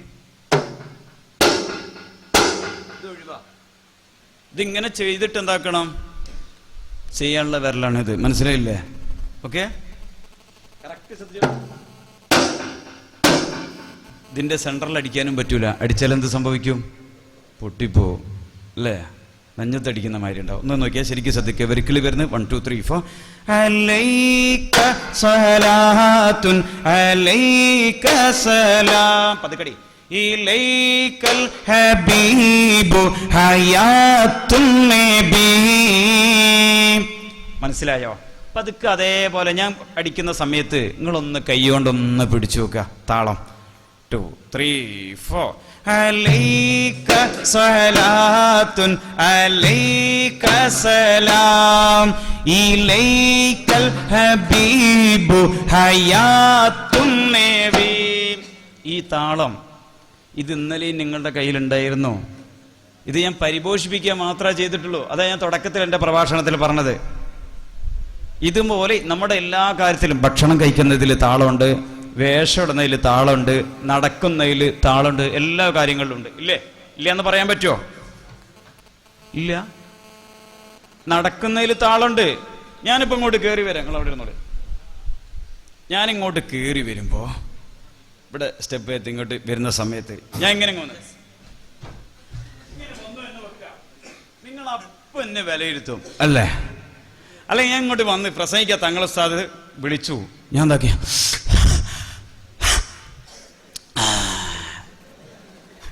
നിങ്ങൾ തങ്ങളോട് ഞാൻ പോയാൽ പറയും, ഈ ഹേവാൻ നിങ്ങൾക്ക് ഇവിടുന്ന് കിട്ടിയെന്ന്. ചോറ് കൊണ്ടുവച്ച് നല്ല ബിരിയാണി, കോഴി പൊരിച്ചത് ഒക്കെ ഉണ്ട്. അല്ലെങ്കിൽ മന്തി ആയിക്കോട്ടെ, ഇപ്പോഴത്തെ അല്ലേ കുഴിമാന്തി. എന്തായാലും മന്തി എന്നൊക്കെ പറയുമ്പോൾ റിഷാദ് ഇങ്ങനെ ശ്രദ്ധിച്ചങ്ങൾ അതിൻ്റെ മരുന്നാണിത്. ഇതാ മന്തി കണ്ടാൽ മന്തിയുള്ള പരിപാടിയാണോ എന്നാ ചോദിക്കുക എന്നോട്. ഇന്ന് മന്തി ഒന്നും ഉണ്ടാവില്ലേ? കോഴിയൊക്കെ കൊണ്ടുവച്ച് അപ്പം നമ്മളെന്താക്കി എല്ലാവരും ഒന്നിച്ചിരുന്ന് തിന്നുമ്പോൾ നമ്മളിങ്ങനെ അവിടെ വലിച്ച് ഇവിടെ വലിച്ച് അച്ചാറടുത്ത് അങ്ങനെ ആക്കി. താളത്തിലാണോ? അല്ലേ? താളത്തിലാണോ? അല്ല. അപ്പൊ ജീവിതത്തിൽ എല്ലാത്തിനും കാറ്റടിക്കുന്നതിനൊരു താളമുണ്ട്. ആ താളക്രമം തെറ്റുമ്പം അതെന്തായി മാറുന്നു? കൊടുങ്കാറ്റായി മാറുന്നു. കടലിലെ തിരമാലകൾക്കൊരു താളമുണ്ട്, ഒരു തസ്ബീഹിന്റെ താളമുണ്ട്, അല്ലേ? അത് തെറ്റുമ്പോഴോ തുസബ്ബിഹുൽ ഹീതാനു ഫിൽ മാവ ഫിൽ ഫല വഹുതുൻ തുടങ്ങിയ എല്ലാത്തിനും താളക്രമമുണ്ട്. ഇത് തെറ്റുന്ന സമയത്ത് അത് സുനാമിയായിട്ട് മാറുന്നു. അപ്പൊ നമ്മുടെ നടത്തത്തിന്, നമ്മുടെ സംസാരത്തിന്, നമ്മുടെ ചിരിക്ക് എല്ലാത്തിനും കൃത്യമായ ഒരു താളമുണ്ട്. അതൊഴിവാകുമ്പോൾ അത് അവതാളത്തിലാകുന്നു. അപ്പം അതാണ് നമ്മുടെ ദഫിൻ്റെ താളം. ഞാൻ പറയുന്നു, നിങ്ങളുടെ ശരീരത്തിൽ ഇന്നലെയുള്ള ഒരു സംഗതിയെ ഞാൻ എന്താക്കി ഒന്ന് പരിപോഷിപ്പിച്ചെടുത്തു. ഇനി നമുക്ക് നോക്കാം. ഈ അലൈക്ക സ്വലാത്ത് ഇതിൻ്റെ താളം പഠിക്കാനുള്ള ഏറ്റവും നല്ല ബൈത്താണ്. ഇതുപോലെ ദീർഘശ്വാസത്തിൽ പാടുന്ന ഒരുപാട് ബൈത്തുകൾ ദഫിലുണ്ട്. ഒരൊറ്റ ഒന്ന് ഉദാഹരണം ഞാൻ പാടിത്തരാം. ശ്രദ്ധിക്കണേ അർജു, ശരിക്കും ശ്രദ്ധിക്കുക. ദീർഘശ്വാസത്തിൽ പാടുക. അല്ലാ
തുടങ്ങിയ ഒരുപാട് വരികളുണ്ട്. ഇപ്പം മരിച്ചു എന്ന് തോന്നുന്നുണ്ടോ? ശ്വാസം കെട്ട് പൊട്ടിപ്പോന്ന് പേടിയുണ്ടോ? അങ്ങനെയാണെങ്കിൽ എപ്പോഴോ മരിച്ചുകൊണ്ടാ. അങ്ങനെയല്ല. ഇൻഷാ അല്ലാഹ് നമുക്ക് ഒന്നിച്ച് ഒരു ബൈത്ത് ലാസ്റ്റ് ചെല്ലണം. ഇതേ രീതിയിലുള്ള അത് പഠിപ്പിച്ചിട്ടേ പോകുള്ളൂ. അല്ലാഹു തആല കബൂൽ ചെയ്യുമാറാവട്ടെ ഇൻഷാ അല്ലാഹ്. ഇതുപോലെ ദഫ്ങ്ങൾ കേൾക്കുമ്പോൾ ഒരു പ്രത്യേകമായൊരു ബൈത്ത്, ശൈലില്ല ശൈലില്ല ശൈലില്ല. ഇത് കേട്ടു നിങ്ങൾ ആരെങ്കിലും? കേട്ടുണ്ടോ? പലരും ചോദിക്കുന്ന ഒരു വാക്കാണ്, ഇതെന്താണ് ഈ ശൈലില്ല ശൈലില്ല എന്ന് പറഞ്ഞാൽ എന്ത് എന്ന് ചോദിക്കലുണ്ട്. ശരിക്കും യഥാർത്ഥത്തിൽ ശൈലില്ല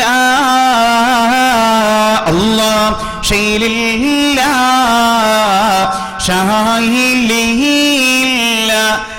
അല്ലാഹ് അല്ലാഹ്. ഈ ബൈത്ത്, ഈ പദം അറബി പദമല്ല. അറബിയിലേക്ക് കടന്നു വന്ന ഒരു പദമാണ് ശൈലില്ല എന്നുള്ളത്. അള്ളാഹുവിനോട് സഹായത്തെ തേടുക എന്നതിന് തുല്യമായിട്ടുള്ള ഒരു പദം.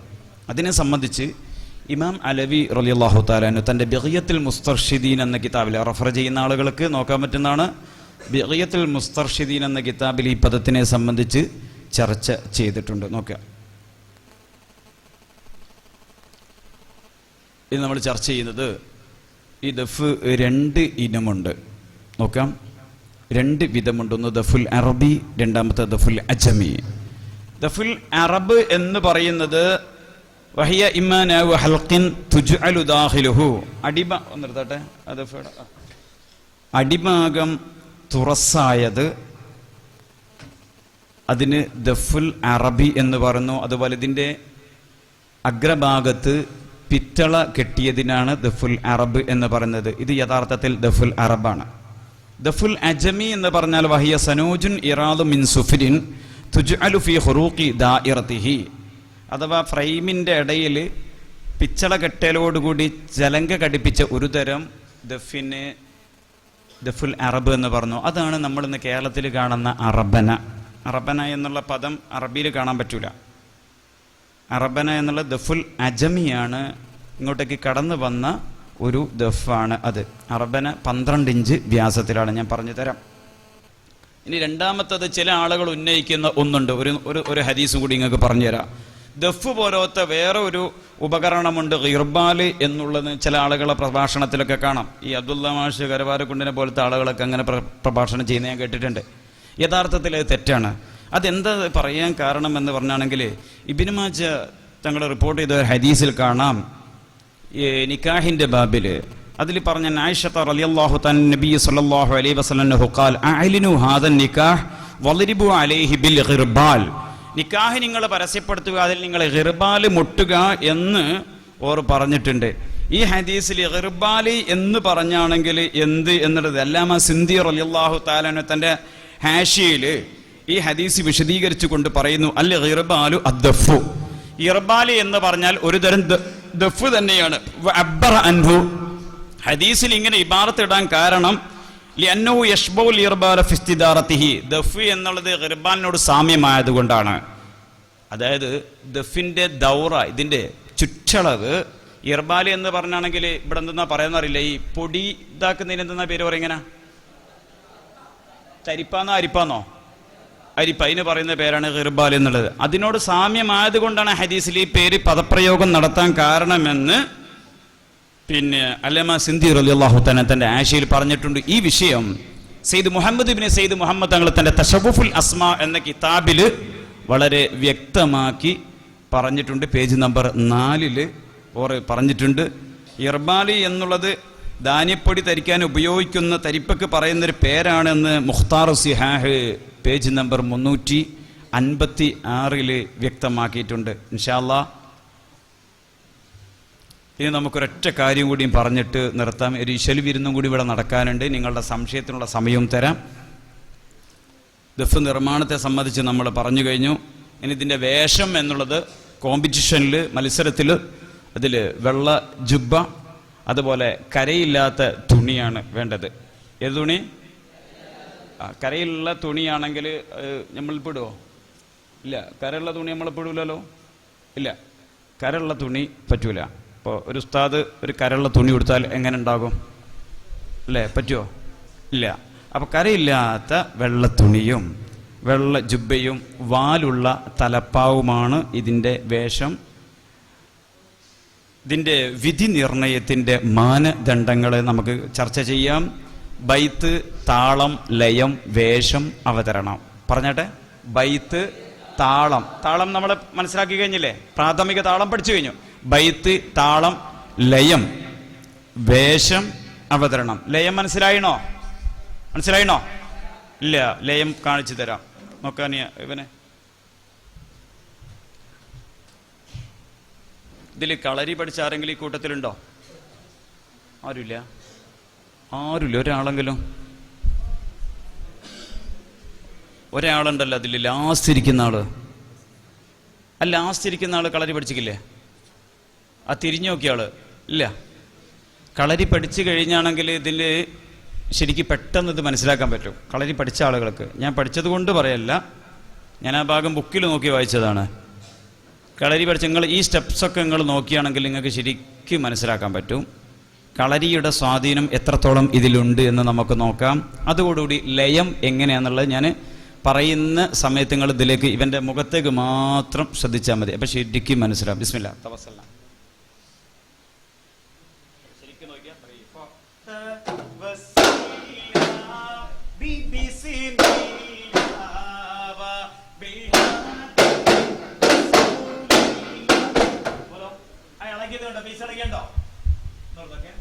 ശരിക്കും ശ്രദ്ധിച്ച ആ താളക്രമം കൂടുന്നതിനനുസരിച്ച് ഇയാളുടെ മുഖം ശ്രദ്ധിച്ചാൽ മതി. 3 4 ലയം വരുന്ന നോക്ക്.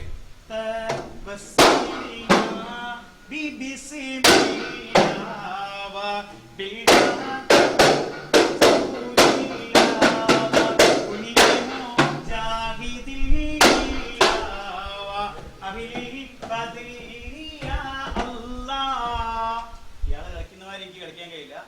എൻ്റെ ഏജ് ഡിഫറൻ്റ് ഉണ്ട്. എന്നാലും ചെയ്തു നോക്കാന്നുള്ള. ഞാൻ ചിലപ്പം ബാക്കിലായാലും നിങ്ങൾ കളിയാക്കരുത്. കളിയാക്കുവോ? ഇല്ല. അതിൻ്റെ അടുത്ത ഭാഗം സ്പീഡ് എടുത്ത് തരാം. 1 2 കളിച്ചിട്ട് കുറേ ആയിട്ടോ. ഇതൊക്കെ അങ്ങോട്ട്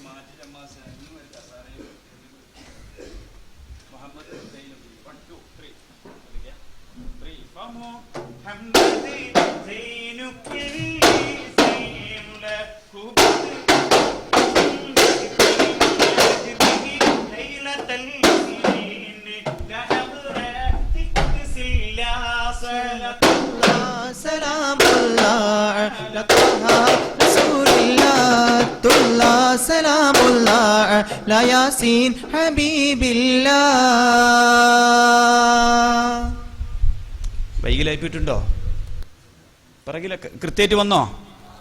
നിങ്ങൾ ജഡ്ജിമാരായിട്ട് കൃത്യമായിട്ട് വന്നിട്ടുണ്ടോ? ഓക്കെ.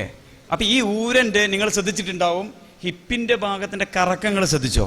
ഊര അത് കൃത്യമായിട്ട് ഈ കളരിയിലെ മെയ്യഭ്യാസം പരിശീലിച്ച ആളുകൾക്ക് പെട്ടെന്ന് പറ്റും. ആരില്ല ഒരാൾ കളരി പഠിച്ച്? പേര് പറഞ്ഞാൽ മതി, ആളെ പേര് പറയും. താഹ എന്താ പേര്? വഹാബ്. ബരി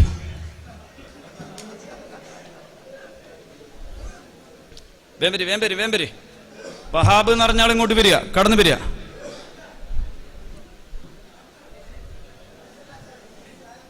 ഇല്ല, സ്ഥലത്തില്ല എന്നുള്ളതല്ലേ, ഞാൻ മഷിട്ട് നോക്കേണ്ടി വരും ഇപ്പം.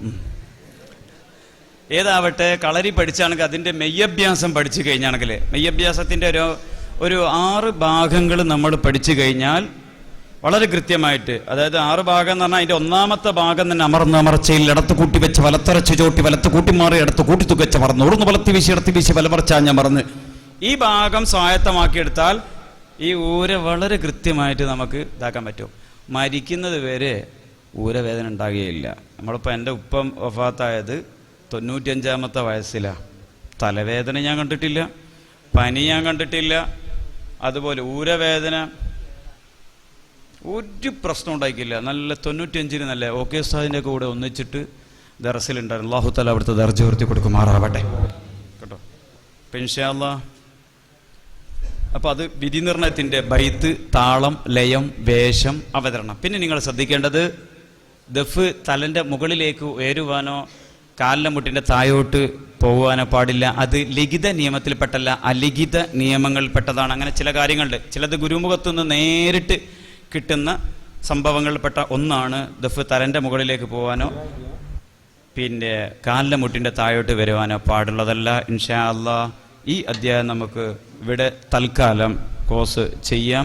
ദഫിനെ സംബന്ധിച്ചാണ് ഇത്തരം നേരം. നിങ്ങൾക്ക് ഇതിൽ വല്ല സംശയവും ഉണ്ടെങ്കിൽ, എന്തെങ്കിലും ഉണ്ടെങ്കിൽ ആ മൈക്ക് അങ്ങോട്ട് കൈമാറുക, നിങ്ങൾക്ക് ചോദിക്കാവുന്നതാണ്. അതിൻ്റെ കൃത്യമായ മറുപടി ഇൻഷാ അല്ലാഹ് അങ്ങോട്ട് പറഞ്ഞു തരാം.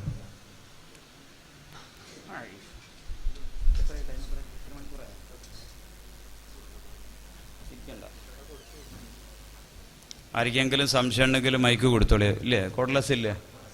കൊടുത്തോളി. ആർക്ക് എന്തുണ്ടെങ്കിലും ചോദിക്കട്ടെ.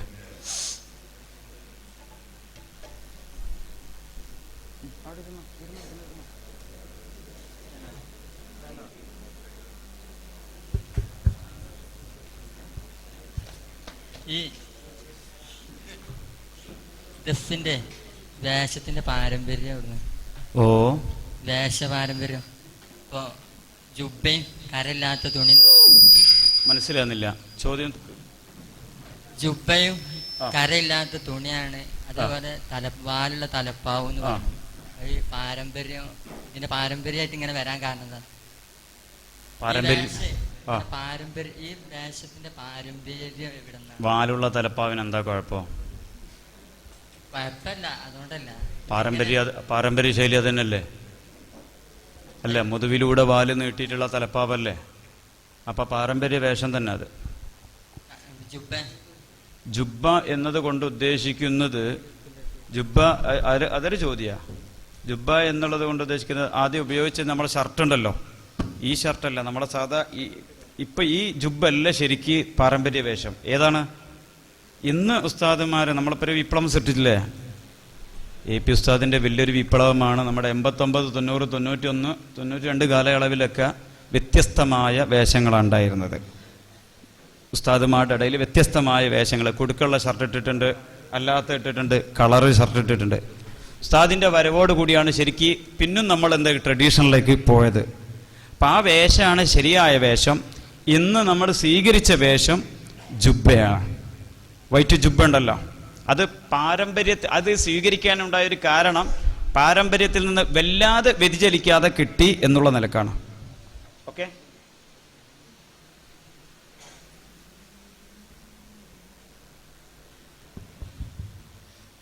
ഇന്ന് നബിദിനാഘോഷങ്ങളിലൊക്കെ മദ്രസകളിൽ കണ്ടുവരുന്ന ദഫ് രീതികളിൽ പറ്റി ഉസ്താദിന്റെ അഭിപ്രായം എന്താണ്? എങ്ങനെ മദ്രസ കാണുന്ന മദ്രസകളിലൊക്കെ കാണുന്ന നബിദിനാഘോഷങ്ങളിലൊക്കെ ദഫ് നടക്കാറുണ്ട്. അത് ഈ പറയപ്പെട്ട ദഫുമായിട്ടൊരു ബന്ധം അതിലില്ല. അപ്പൊ അതിനെ കുറിച്ച് ഉസ്താദിന്റെ അഭിപ്രായം? എന്റെ അഭിപ്രായം വേണോ? അതിനെ കൊടുക്കാനുള്ള പരിപാടിയാ. ഫതാവൽ ഹദീസിൽ ആ വിഷയത്തെ പറ്റി പറഞ്ഞത് ഇൻകാന തകസ്സുറും വതസന്നിൻ, ആ ചാട്ടത്തിലോ മറിയല്ലോ എന്തെങ്കിലും പൊട്ടലും പൊളിയലും ഉണ്ടെങ്കിലും അത് ഹറാമാണ്, യാതൊരു സംശയമില്ല. പിന്നെ രണ്ടാമത്തെ അതിലുപയോഗിക്കുന്ന ദഫല്ല ശരിക്ക് അത് ശരിക്ക് ദഫ് എന്ന് പറഞ്ഞാൽ നമ്മൾ നേരത്തെ പറഞ്ഞില്ലേ 8 ഇഞ്ച് വ്യാസത്തിൽ പ്ലാവിന്റെ വേര് കടഞ്ഞെടുത്ത്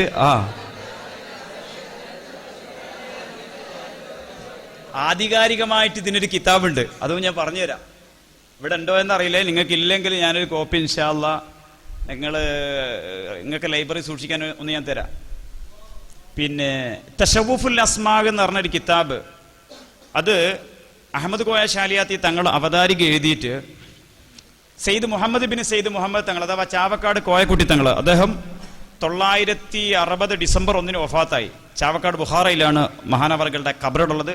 4 മദ്ഹബിലേക്ക് മുഫ്തിയായിരുന്നു. റിഫായിയ തരീഖത്തിന്റെ ഷെയ്ഖായിരുന്നു. ഈ വിനീതന്റെ ഉപ്പാന്റെയും മൂത്താപ്പാന്റെയും ഉപ്പാപ്പാന്റെയും ഷെയ്ഖായിരുന്നു കോയക്കുട്ടി തങ്ങളെ. മഹാനവറുകൾ നേരിട്ട് ഞങ്ങളുടെ ഫാമിലിയിലേക്ക് കൊടുത്ത ഒരു കിതാബിന്റെ പ്രതി ഇന്നും ഉണ്ട്. മിസ്റിൽ നിന്നാണ് അതിന്റെ അച്ചടി നടന്നത്. അതിൽ പിന്നെ തശവ്വുഫുൽ അസ്മാ ഫി അഹ്കാമി ലർബി ദഫി വറഖ്സി വസ്സമാഅ്, കുത്റാത്തീബിനെ സംബന്ധിച്ചും ഷാദുലി റാത്തീബിലെ ആട്ടമൊക്കെ കാണുമ്പോൾ പലർക്കും തോന്നുന്നത് ഇങ്ങനെ ഡാൻസ് കളിക്കുന്നുള്ള അല്ലേ. ഏറ്റവും കൂടുതൽ ഇപ്പോഴാ വേണ്ടത് ലോകാടിസ്ഥാനത്തിൽ കൊണ്ടുവന്ന സന്ദർഭമാണത്. ഷാദുലി റാത്തീബിന്റെ പ്രസക്തി എന്തെന്നുള്ളത് നമ്മളെ സമൂഹത്തിന് പറഞ്ഞു കൊടുക്കേണ്ടത്. അതിനെ സംബന്ധിച്ചും കുത്റാത്തീബിൽ എങ്ങനെയൊക്കെ മുറിച്ചാൽ എന്തൊക്കെ ചെയ്യണം എന്നതിനെ പറ്റിയിട്ട് വളരെ വ്യക്തമായിട്ടും അതിൽ പറയുന്നുണ്ട്. അപ്പൊ ആ നിലക്ക് പിന്നെ ആരും പണ്ഡിതന്മാരൊക്കെ അതിനെ നിരുത്സാഹപ്പെടുത്താത്തത് കുഞ്ഞുങ്ങളും മദ്ഹ് ചൊല്ലിയിട്ടാണല്ലോ മുട്ടുന്നത് എന്നുള്ള നിലക്കാവാം എന്ന് ഞാൻ അനുമാനിക്കുന്നു. ഓക്കെ, ഇസ്ലാമികമായിട്ടൊരു ബന്ധമല്ലേ ആ കലക്കോ? ഇസ്ലാമിക ബന്ധലാണ് മദ്ഹ്. പിന്നെ എന്തിൽപ്പെട്ടതാ? മദ്ഹ് മാത്രല്ലോ, ചാടി കളിക്കലൊക്കെ. അതല്ല ഇപ്പൊ പറഞ്ഞത്. ആ ചാട്ടത്തിൽ വല്ല പൊട്ടലും പൊളിയിലും ഉണ്ടെങ്കിൽ തെറ്റിന്നല്ലേ പറഞ്ഞിട്ടുള്ളത്. എങ്ങനെ അത് ഉപയോഗിക്കുന്ന വസ്തു ദഫല്ല എന്ന് ആദ്യം നമ്മൾ പറഞ്ഞു. ദഫിന് പകരമായിട്ട് ഉപയോഗിക്കുന്ന അതിന് ശരിക്കും തമ്പുരിൻ എന്നാണ് അതിന് പറഞ്ഞു വരുന്നത്. ആ ഇൻസ്ട്രുമെന്റ്സ് അതിപ്പോ നമ്മുടെ കുറെ ഗാനമേളകളിലൊക്കെ ആ മോഡലില് സാധനങ്ങളൊക്കെ വെച്ച് ദഫുമുട്ട അങ്ങനെ കൊട്ടലില്ലേ, എങ്ങനെ അതുപോലത്തെ ഉപകരണങ്ങൾ വെച്ച് നമ്മുടെ ഒരുപാട് പട്ടുറുമാല് പോലത്തെ കുറെ കാര്യങ്ങളിലൊക്കെ അത് ഒരു എന്താ പറയുക മ്യൂസിക് ഇൻസ്ട്രുമെന്റ് ആയിട്ട് ഉപയോഗിക്കലുണ്ട്. നിങ്ങൾ പറങ്കി മാങ്ങ തിന്നലുണ്ടോ? ഉണ്ടോ? മാങ്ങ പറങ്കി മാങ്ങ ഉണ്ടോ? തിന്നല് ഹറാമോ സുന്നത്തോ കറാത്തോ? അല്ല നിങ്ങൾ പറഞ്ഞേ. അല്ല നിങ്ങൾ പറഞ്ഞിട്ട് ബാക്കി ഞാൻ പറയൂ. തിന്ന പറ്റുമല്ലോ അല്ലേ? അത് കള്ളിലേക്ക് ചേർക്കുമ്പോഴോ പറ്റുമോ? എന്നായിരിക്കേ മറുപടി ഉള്ളത് പറയ്. ഇനി അടുത്താള് ചോദിച്ചോടി. ദഫിന് ഏത് രൂപത്തിലാണ് നിൽക്കേണ്ടത്? എങ്ങനെ ഏത് രൂപത്തിലാണ് നിർത്തേണ്ടത്? ആർച്ച് രീതിയിൽ നിർത്താം. 2 സഫായിട്ട് സെന്ററിൽ 2 ആളെ വെച്ചും നിർത്താം. ഓക്കെ,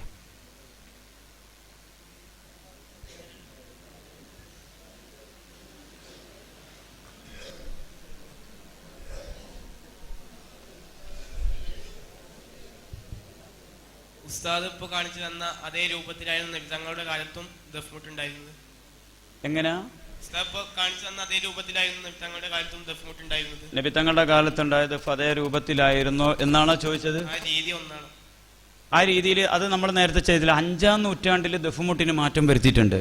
ഇന്ന് കാണുന്ന രീതിയിൽ ദഫ്മുട്ടിന് സൂഫി ടച്ച് വരാൻ കാരണം സൂഫി സമൂഹം അതിൽ ഏറ്റവും കൂടുതൽ പരിപോഷിപ്പിച്ചത് ഷെയ്ഖ് അഹമ്മദ് അൽ കബീർ റിഫായി തങ്ങളായിരുന്നു എന്ന് പറഞ്ഞിട്ടുണ്ട്, ക്ലാസ് ശ്രദ്ധിച്ചിട്ടില്ല. അപ്പൊ ആ പാരമ്പര്യം ഇന്ന് ലോകത്ത് നിൽക്കുന്നില്ലേ? ഇന്ന് ഈ കാണുന്ന പാരമ്പര്യമാണ്, സൂഫി ടച്ചുള്ള ദഫാണ് ലോകത്തിന്റെ എല്ലാ ഭാഗങ്ങളിലും പോയപ്പം കാണാൻ കഴിഞ്ഞിട്ടുള്ളത്. അതിപ്പോൾ ആസ്ട്രേലിയയിലാണെങ്കിലും ബ്രിസ്ബനിലാണെങ്കിലും മെൽബണിലൊക്കെ ഈ ശൈലിയിലുള്ള ദഫ് സൂഫിയാക്കളുടെ പ്രകീർത്തനങ്ങൾ പാടിക്കൊണ്ടാണ് ദഫ് മുട്ടുള്ളത്. നബി തങ്ങളുടെ പാരമ്പര്യം തീരെ തന്നെയല്ല, തീരെ ഇല്ലേ ലോകത്ത്? എങ്ങനെ നബി തങ്ങളുടെ പാരമ്പര്യം ഈ ദഫ് മുട്ടിന് മനസ്സിലാകുന്നില്ല? നിങ്ങൾ കാസർഗോഡാ? അല്ല, പിന്നെന്താ മലയാളം ക്ലിയർ ആയിട്ടത്?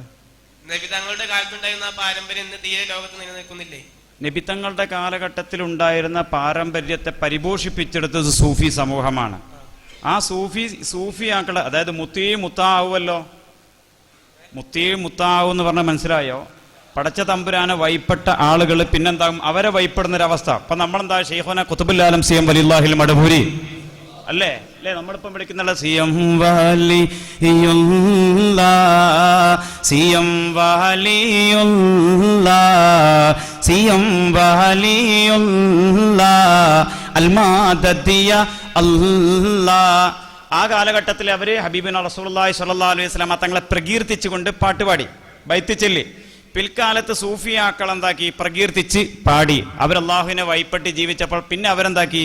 പ്രകീർത്തിച്ച് പാടി. ദാക്കിർ മദ്കൂർ ആവും, മുത്താ ആവും. അതിന്റെ തെളിവാണ് ഈ യമനി പാരമ്പര്യമാണ് ശരിക്ക് ഇന്ന് കാണുന്ന ദഫിൽ നമുക്ക്. യമനി പാരമ്പര്യം കേരളത്തിൽ ഒരുപാട് സ്വാധീനം ചെലുത്തിയിട്ടുണ്ട് യമനികൾ.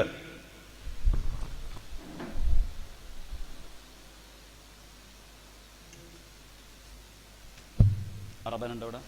ഒരു 5 മിനിറ്റ് അറബനൊക്കെ സമയത്ത് ടൈം നോക്കണം. കഴിഞ്ഞോ? കഴിഞ്ഞില്ലേ? ഇവിടെ ശ്രദ്ധിക്കുക. All stand up, sit down. അറബനമുട്ടിനെ പറ്റി 2 വാക്ക് പറയാം, എന്നിട്ട് നമുക്ക് ഈ ശെൽവിരുന്നിലേക്ക് കടക്കാം. അറബനമുട്ട് പുരാതന ബാബിലോണിയയിലെ ഒരു ഗ്രാമപ്രദേശത്തിൻ്റെ പേരാണ് അറബൻ. ഇവിടെ വളർന്നു വന്ന കലാരൂപമായതുകൊണ്ട് ഇതിന് അറബന എന്ന പേര് ശ്രദ്ധിച്ചു. യുഗാന്തരങ്ങളിലൂടെ ലക്ഷദ്വീപ് സമൂഹം വഴിയാണ് ഈ കല കേരളത്തിൽ എത്തിച്ചേർന്നത്. മുൻകാലങ്ങളിൽ മുസ്ലിം വീടുകളിലും പള്ളികളിലും മാത്രം ഒതുങ്ങി നിന്ന ഈ കലാരൂപം 980കളിലാണ് പൊതുവേദികൾ പ്രത്യക്ഷപ്പെടാൻ തുടങ്ങിയത്. 991-92 കാലയളവിൽ സംസ്ഥാന സ്കൂൾ കലോത്സവത്തിൽ ഉൾപ്പെടുത്തി. കാലങ്ങൾക്ക് ശേഷമാണ് സംസ്ഥാന സാഹിത്യോത്സവിൽ ഉൾപ്പെടുത്തിയത്.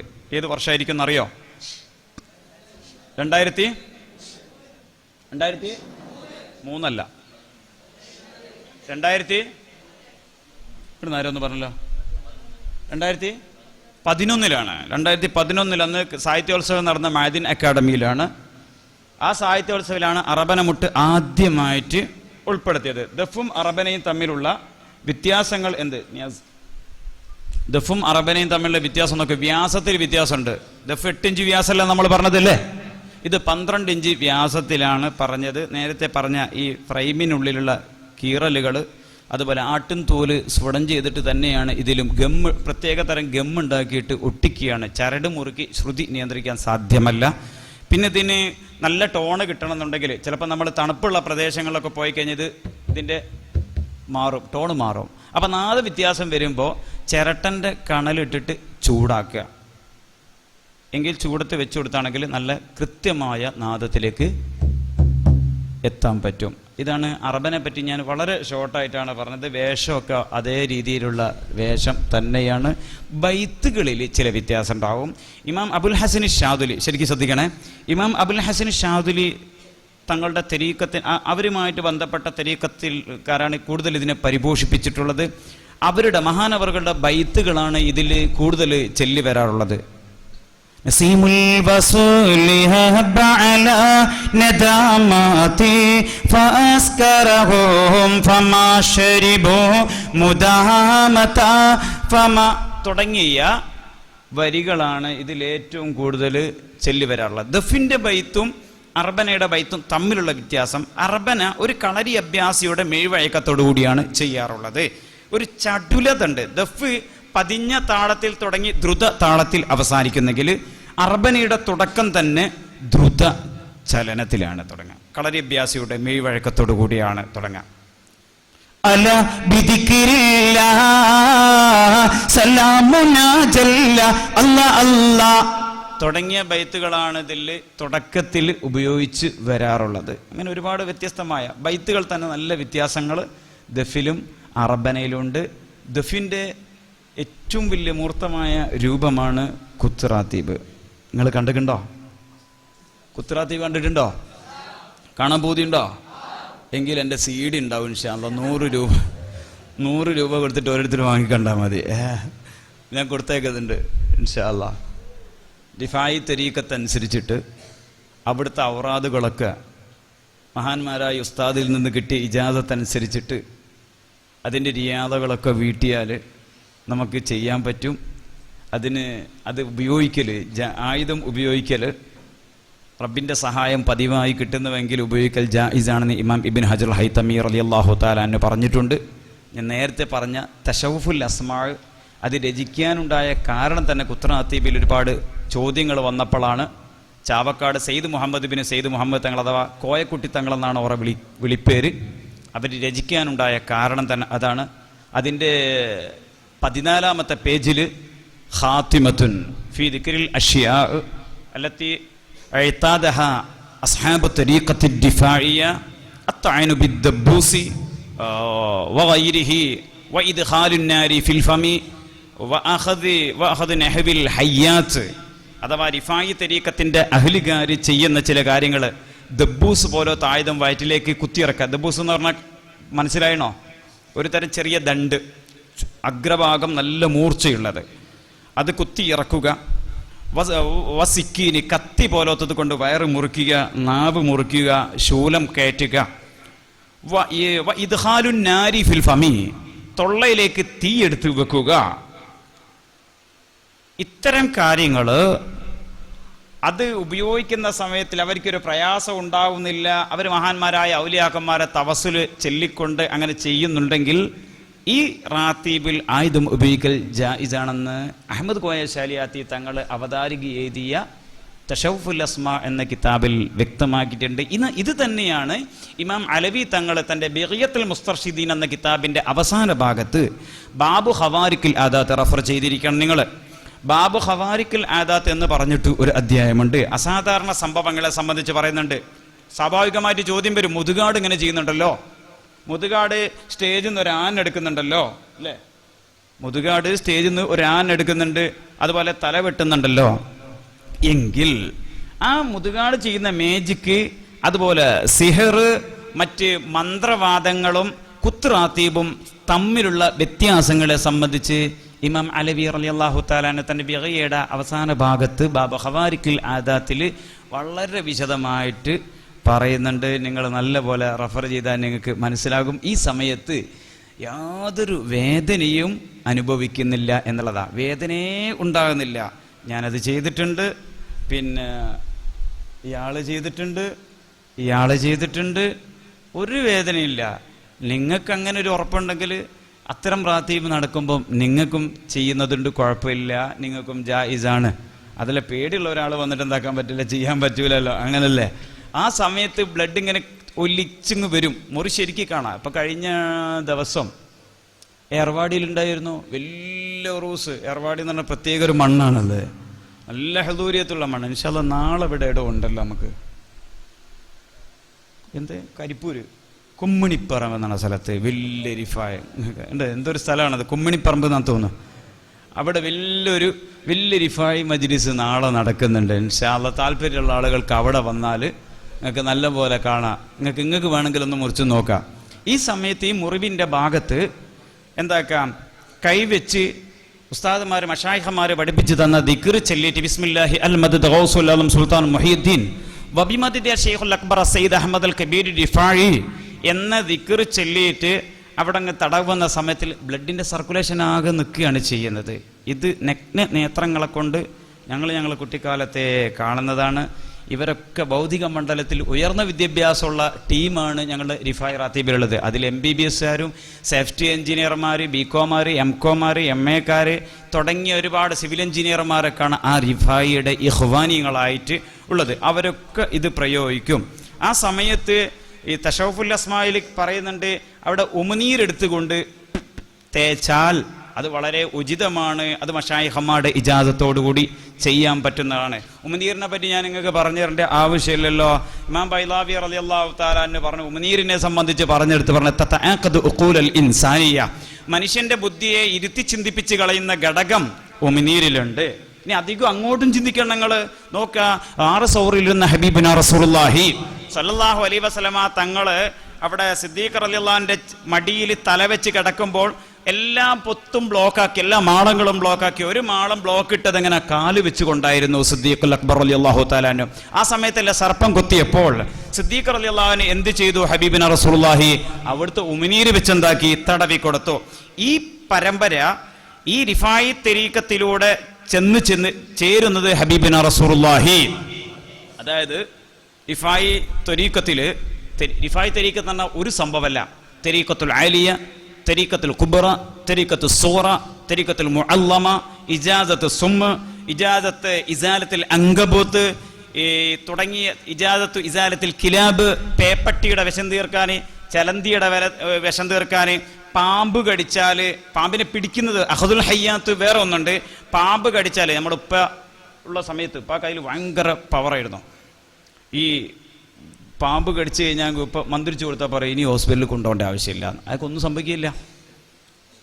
ഇത് കേരളത്തിൽ ആദ്യമായിട്ട് വിഷനിവാരണത്തിനുള്ള റിഫായി തരീഖത്തിലൂടെ വിഷനിവാരണത്തിനുള്ള ആദ്യമായിട്ട് ഈ ഇജാസത്ത് കേരളത്തിൽ എത്തിച്ചത് പാടൂരില്, തൃശ്ശൂർ ജില്ലയിലെ ചാവക്കാടിനടുത്തുള്ള പാടൂർ എന്ന പ്രദേശത്ത് മറവട്ട് കിടക്കുന്ന സയ്യിദ് ബാഫഖറുദ്ദീൻ തങ്ങളാണ് അത് കേരളത്തിൽ എത്തിച്ചത്. ബാഫഖറുദ്ദീൻ തങ്ങൾ വഴി, മൂസൽ ഖാദിരി തങ്ങൾ വഴി, ഐലക്കാട്ട് മറവട്ട് കിടക്കുന്ന സിറാജുദ്ദീൻ ഖാദിരി വഴിയാണ് എഴുത്തച്ഛൻകണ്ടി അഥവാ ഇ കെ കുടുംബത്തിലേക്ക്, E K Umarhaji, E K Hasan Musliyar തുടങ്ങിയവരുടെ തറവാട്ടിലേക്ക് ഈ ഇജാസത്ത് എത്തുന്നത് ബാഫഖറുദ്ദീൻ തങ്ങൾ വഴിയാണ്. ഇതുപോലെ തന്നെ ബാഫഖറുദ്ദീൻ തങ്ങൾ വഴി കൈമാറി ചാവക്കാട് കോയക്കുട്ടി തങ്ങൾ വഴി ആണ് ഞങ്ങളുടെ തറവാട്ടിലേക്ക് ഈ സുമ്മിന്റെ ഇജാസത്ത് എത്തിച്ചേരുന്നത്. രണ്ടും എത്തിച്ചേരുന്നത് ഇ കെ കുടുംബത്തിന്റെയും അതുപോലെ ഞങ്ങളുടെ ആലസം വീട്ടിൽ തറവാട്ടുകാരുടെയും ഇജാസത്തിന്റെ സനത് ചെന്ന് ചേരുന്നത് സയ്യിദ് ബാഫഖറുദ്ദീൻ തങ്ങൾ. പാടൂര് പോകുമ്പോൾ അവിടെ ഒരു ചെറിയൊരു പള്ളിയുടെ തെക്ക് ഭാഗത്താണ് ബാഫഖറുദ്ദീൻ തങ്ങളുടെ കവർ. പ്രത്യേകമായിട്ട് കെട്ടിപ്പൊക്കിയിട്ടൊന്നുമില്ല. അവിടെ ഒരു 2 മീസാൻ വെച്ചിട്ടൊന്ന് അടയാളപ്പെടുത്തിയിട്ടുണ്ട്. ഖബർ കണ്ടാൽ തന്നെ ചിരിയും. അവരാണ് കേരളത്തിൽ ആദ്യമായിട്ട് ഇത് കൊണ്ടുവന്നത്. അല്ലാഹു തആല കബൂൽ ചെയ്യുമാറാവട്ടെ. റിഫായി റാത്തീബ് കാണാനും അതിൽ പങ്കെടുക്കാനും ആയുധങ്ങൾ ഉപയോഗിക്കാനും നമുക്ക് തൗഫീഖ് നൽകുമാറാവട്ടെ. നല്ല മനോഹരമായ ബൈത്താട്ടോ അതിൽ ചെല്ലുക. അത് ചെല്ലുമ്പോൾ തന്നെ അറിയാണ്ട് എടുത്തിട്ട് തങ്ങൾ ഒരുപാട് കണ്ടിട്ടുണ്ട്. അറിയാണ്ട് നമ്മളെടുത്തങ്ങ് വെട്ടിപ്പോ. ബൈത്തുങ്ങളെ ശ്രദ്ധിച്ച് നോക്ക്. അർത്ഥം ഞാൻ പറഞ്ഞു തരേണ്ട ആവശ്യമില്ലല്ലോ. ലഹവാല സൈഫൻ വതൈനാ ലവാല വല്ലാഹി ശൈനാ യാ ശൈഖ് ലവാല ഫജിഅൻ വബൈനാ المادة يا بنا رفاعي يا مولا الله الله الله الله الله يا شيخ الله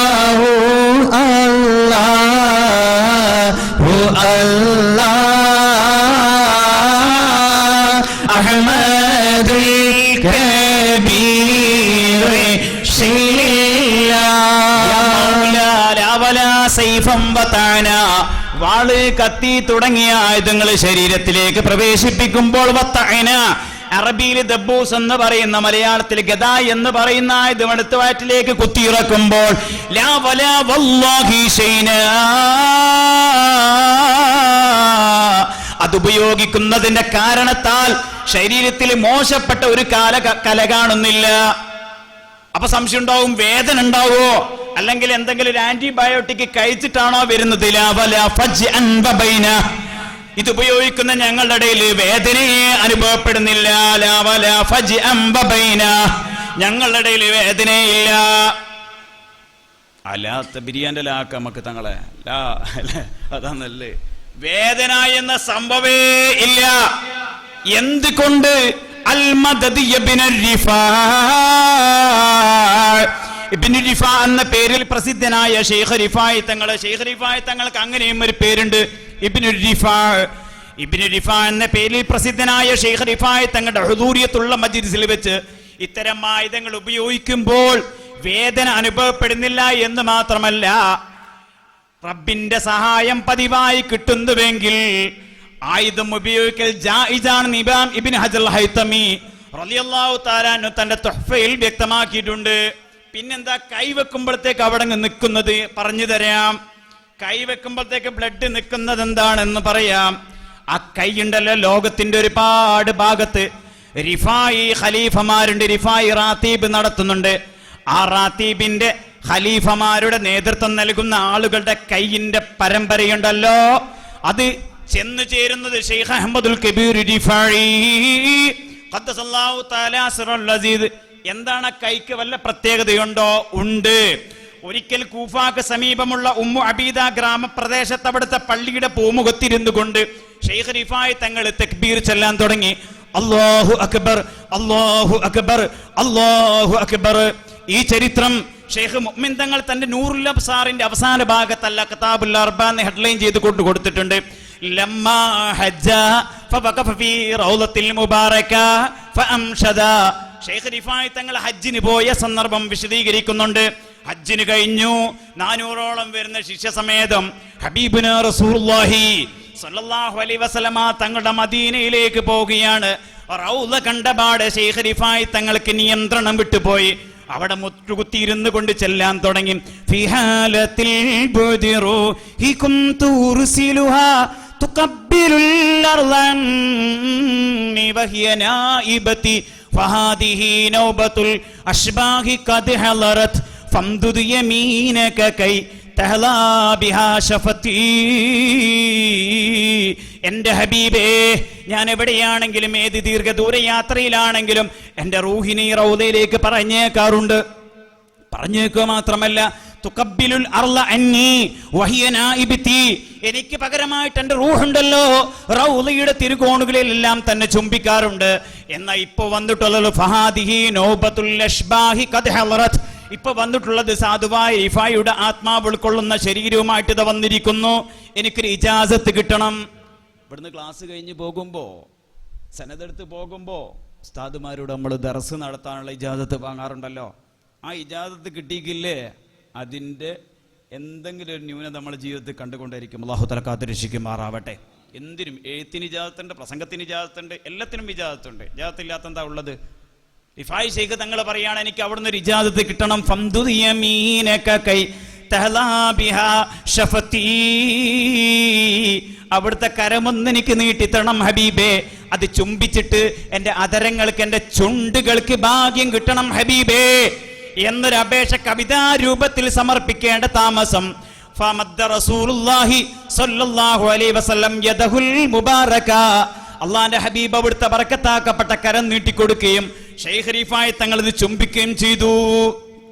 ഇമാം ഇബ്നു ഖല്ലിഖാൻ തങ്ങൾ തന്റെ വഫയാത്തുൽ അയ്യാനിൽ ചരിത്രം വിശദീകരിച്ചുകൊണ്ട് പറയുകയാണ്, ഹബീബുനാ റസൂലുള്ളാഹി സ്വല്ലല്ലാഹു അലൈഹി വസല്ലമ തങ്ങൾ ഹിജറ വർഷം 555 ഷെയ്ഖ് റിഫായി തങ്ങൾക്ക് ഈ കൈ കൊടുത്തത്. റൗദയിൽ നിന്ന് നേരിട്ട് കൈ കൊടുത്തത്.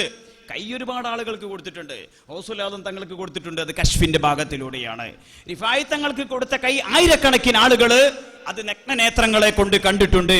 അന്ന് കൊടുത്ത ആ കരമുണ്ടല്ലോ, അത് കൈമാറി കൈമാറി കൈമാറി ലോകത്തിന്റെ ഏതെല്ലാം ഭാഗത്ത് റിഫായി റാത്തീബ നടക്കുന്നുണ്ടോ ആ ഖലീഫമാരുടെ കൈയിന്റെ സനദ് ഷെയ്ഖ് റിഫായി തങ്ങളിലൂടെ ചെന്നു ചേരുന്നത് ഹബീബുനാ റസൂലുള്ളാഹി സ്വല്ലല്ലാഹു അലൈഹി വസല്ലം. ഇതാണ് ആ തടവുമ്പോൾ നിൽക്കുന്നതിന്റെ രഹസ്യം എന്ന് സൂചിപ്പിച്ചുകൊണ്ട്